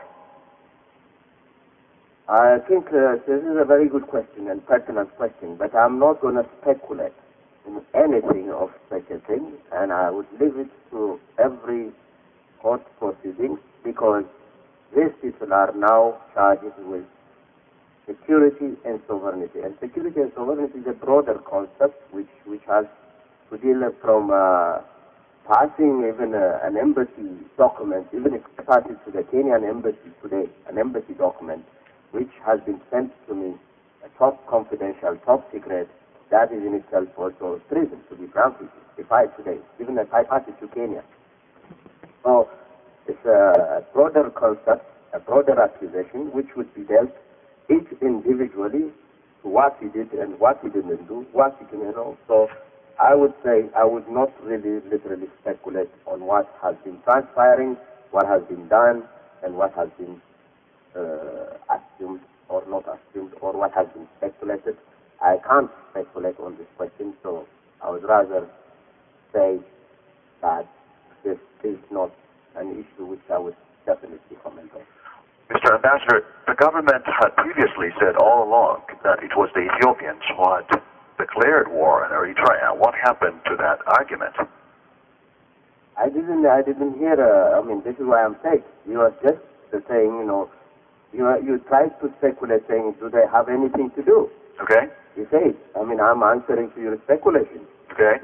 I don't know. I haven't seen any. You speculated. Is it possible they had collaborated, they had triggered the war? You say. Right. I said I don't speculate on this thing. Okay. And the second question has no relationship to your first question, because the first question is speculative question. Assuming a case, you're trying to build a case. Whether I said I don't have, the right to build any case, it's up to the court proceeding. What accusations will come is up to the court proceeding. And the second one is in terms of what you think Ghirma, not only Ghirma or the government thinks, is that the Wayanes had their agenda set. That's not only set, they had, and their agenda, they had three-layer agenda, to be frank with you. Okay. One is to expand their sphere of influence, the Tigray, because that's where, eventual things, history will tell whether these guys want to declare the independence of Tigray the moment they lose the central power in Ethiopia. My assessment, yes, I could be wrong, but my assessment, my data, my facts lead me to that conclusion. One day these guys will declare independence of Tigray. For that objective, they want to take chunks from Eritrea. They have taken already chunks from Gondar and Wallon. It's none of my business, but they cannot take any chunk from Eritrea. Had this border been with Somalia, to tell you frankly, or with Kenya, they have more problem with Kenya and Somalia. Had this regime been some other regime, I don't think the conflict would have happened even in the pretext of border. It's only because there was conflict of interest. The Prime Minister is from Tigray, the Foreign Minister from Tigray, the Chief of Staff is from Tigray, the Chief of Security is from Tigray. That's why the border, because they want to utilize Ethiopian resource and human resource and material resource to annex a chunk for the future declaration of independence. That's one layer. The second layer, they have to satisfy also certain constituency, which is the Ethiopians. There are a lot of Ethiopians who are really still emotionally feeling that Eritrea should be part of Ethiopia. There are people to this day who have not really identified them up. You see them posting them in their house, and the way it is, with Eritrea included. To this day, even in their brain, in their thinking, in their map, in their walls, still Eritrea is part of, when they even physically see embassies established all over the world. So they want to re-annex the second agenda, to re-annex the entire Eritrea and claim, well, initially we were wrong, we might have not fulfilled the Ethiopian aspiration. Now they go back to the square one of let the referendum be taken. You remember there was a discussion in 91, the referendum must be including Ethiopian people, which in no history that the referendum has taken on any issue of any country where the oppressor has participated. No way, but they were pushing for it. So they might push for that, provided they had succeeded. That was the second. The third was at least to take a chunk of the port of Assab and control it and claim, we have the right, and then you will fight forever. Eventually, I tell you, no matter whatever they did, we would have recaptured our territory because we never had any ambition of anything. But we fought for 30 years. It has been tried to dismember us. So we would have definitely fought no matter how much. That's why we say the land is not going to run away. That's why our system of fighting is also protecting our human and material resource. So the way we fight is the way the land is not going to run away, but we protect. So sometimes losing ground, some people thought we have lost the war. Not at all. So because we retained our energy, army, and we would have fought them forever and ever again. So that's why I am of the opinion, once the demarcation happens, once the demarcation takes place between Eritrea and Ethiopia, I think what belongs to us is going to belong to us, what belongs to them is going to belong to them. Then we become realistic rather than illusionary. Both, the ambition, the rallying point for a lot of the regimes in power, from Haile Selassie to Mengistu, all this motherland concept, motherland invasion from the north, motherland invasion from the north concept will be eliminated. I think it will become realistic, and then there will come economic activity, economic deals, and people would come to their senses and realize the reality. So I would definitely tell you sincerely, the Wayana agenda was the three-layer agenda, and that's why, they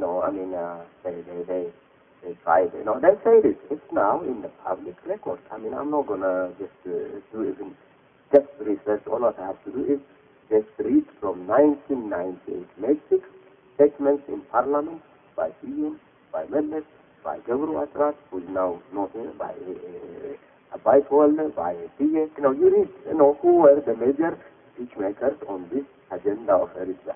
And then they said that we'll overthrow the regime. They said they created even an alternative government. They are still retaining them in Masane. They said we'll break the backbone of the Eritrean army. They even talk about Eritrean people, as people, which we never should talk as people. Never. Never. As a person of integrity, you should never ever talk about this is like this, this is like this. They consider us an animal. They belittle us. No. How could somebody, human being, belittle anybody? Well, one can understand the Ethiopians. As a blanket, that's why the deportation process is hatred, pure hatred. You don't do it. It's going to haunt them forever and ever. That's what I say. Well, I think they make the most historical mistake you could ever imagine in terms of people-to-people relationship. So what I'm trying to say is, yes, I will stick to my analysis, and I think that the analysis of the government is regime, the TPLF regime, which is in power, which does not even reflect the interests of the Tigrayan people, that are not the people of Ethiopia, is the one with the three-layer agenda have embedded and opened the war on us. And it has been proven by their own statements. Knowing what you know about the G15, you wouldn't believe that they could still be responsible in any way for plunging their country into war with Ethiopia, of all places, of all nations.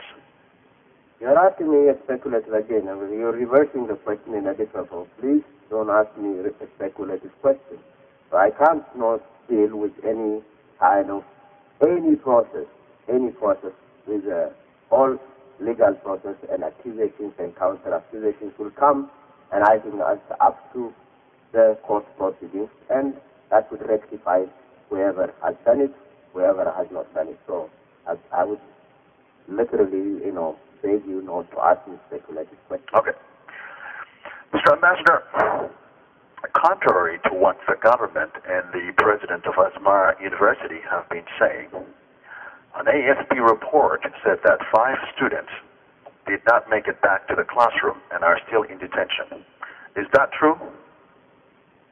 I have read the AFP paper, and you see, I'm not really into. This is why I say, I always scratch the surface. Media reports are really sensational. If I go by the media, I don't think I will be able to even make any analysis of any country. And this is where the problem of a lot of so-called people of analysis make mistakes. They go for media, the New York Times says this. After all, who writes that? It's a human being. It's a human being behind that article. So eventually what comes to it is, yes, we all depend on it, we all rely on it, we all read it, but to make a kind of a sweeping statement and assessment is a bit awkward to me. So as far as I'm concerned, I read it like you, and I always respond things which I only know. So I can only tell you I really don't know. You don't know. Okay, fair enough. Finally, this is the last question, Mr. Ambassador. Do you have any suggestions on how to bring about civility on the internet and elsewhere in the political landscape so that dialogue does not degenerate into personal attacks and recriminations? I think that's a very good point. And me, as a person, not as an ambassador, urge, people, whoever he is, to stop this personalized kind of approach of writing, and because everybody has a right to everybody to insult, but what does it say? What does it teach? Somebody, what does a substantial impact it had in the process of the democratic Eritrea, which we all claim to aspire to do. That's one thing. I think we should be very civil and issue-oriented. Let us deal with issues. The second is, let us put our own. I will say it again and again. Let us be, we preach transparency, let us be transparent from ourselves. Let us be the first transparent from at least we control our life. Yes, all of us. We control our pain, we control our brain. So let us, all of us, be sincere to ourselves, not even to our friends, and write our name as it is, and write what we write. So that way, we would know who is saying what. And this is the only advice I can give to everybody. Well, Mr. Ambassador, thank you for your time. It was indeed a pleasure talking with you. Thank you for giving me a chance, and I will engage in any kind of discussion with you. And as I said again and again, I will speak out my mind the way it is, and I will tell you things which I know, and if I don't know, I will tell you I don't know. Thank you. We appreciate that, sir. Okay, thanks.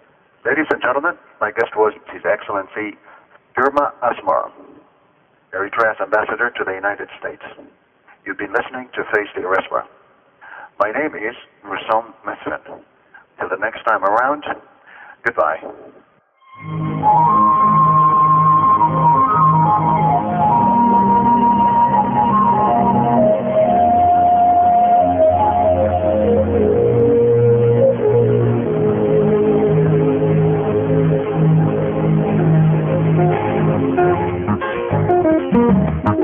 نايم السعادة حامل الأمرين قبل السلطة تأمل السكين بس تتصور نبيلة فكرة نايم السعادة حامل الأمرين قبل السلطة نايم النبح يسير كامل بعد الفكرة كبرم الصوري اسم كلام جمي نعلم الشوي حاضري نعلم السفي حلمي أصغت ولا بفاي وبرتي ما غفلي مر ورقان حق ايدي سبحانه لوشتني انت قبضت ما تشكر قديمنا من صدره الله بينا جميل رسولك وزحي نرقوم من برمالك انت بتسلم سوء شفيرا انت بتجيب واليوم الخيرا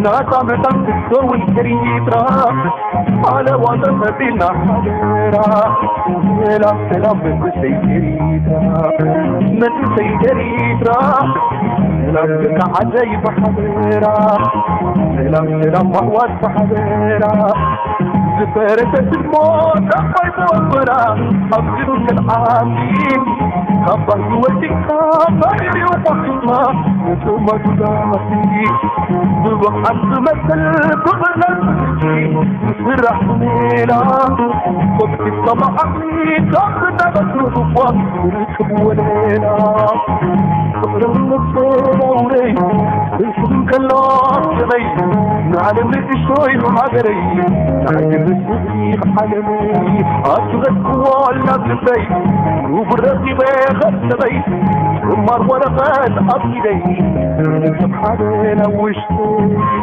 انت قبضت فترة ما تشكر قديمنا بسكرة على ذيك كبير رسولك وزحي ترقوم من برمانك انك تسلم سوء شفيرا انك تجيب ولو مكيرا ناسا مدن تسوي الكريترا على وضع بنا حيرا سلام من سيدريترا من سيدريترا سلام لكي الري بحضيرا سلام وحوات بحضيرا سلام لك عجي بحضيرا ما يروح خربا بحضيرا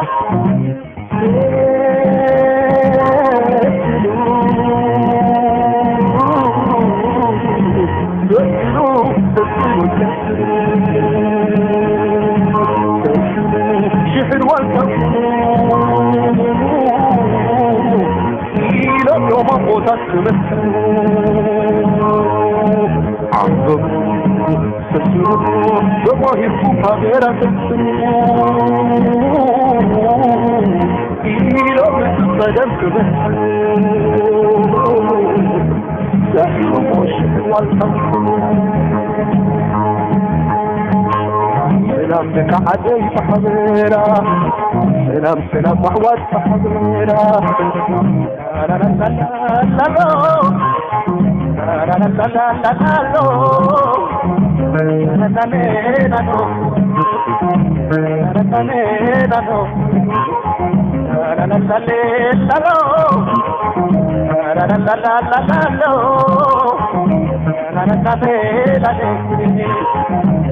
لا لا لا لا جنوني كله إيدرا بفتح أدف حضيرا شحن والتنقونا إيدرا سلام فتح أدف حضيرا سلام ذكي الريب حضيرا سلام خربا حضيرا سلام محوات حضيرا سلام فتح أدف حضيرا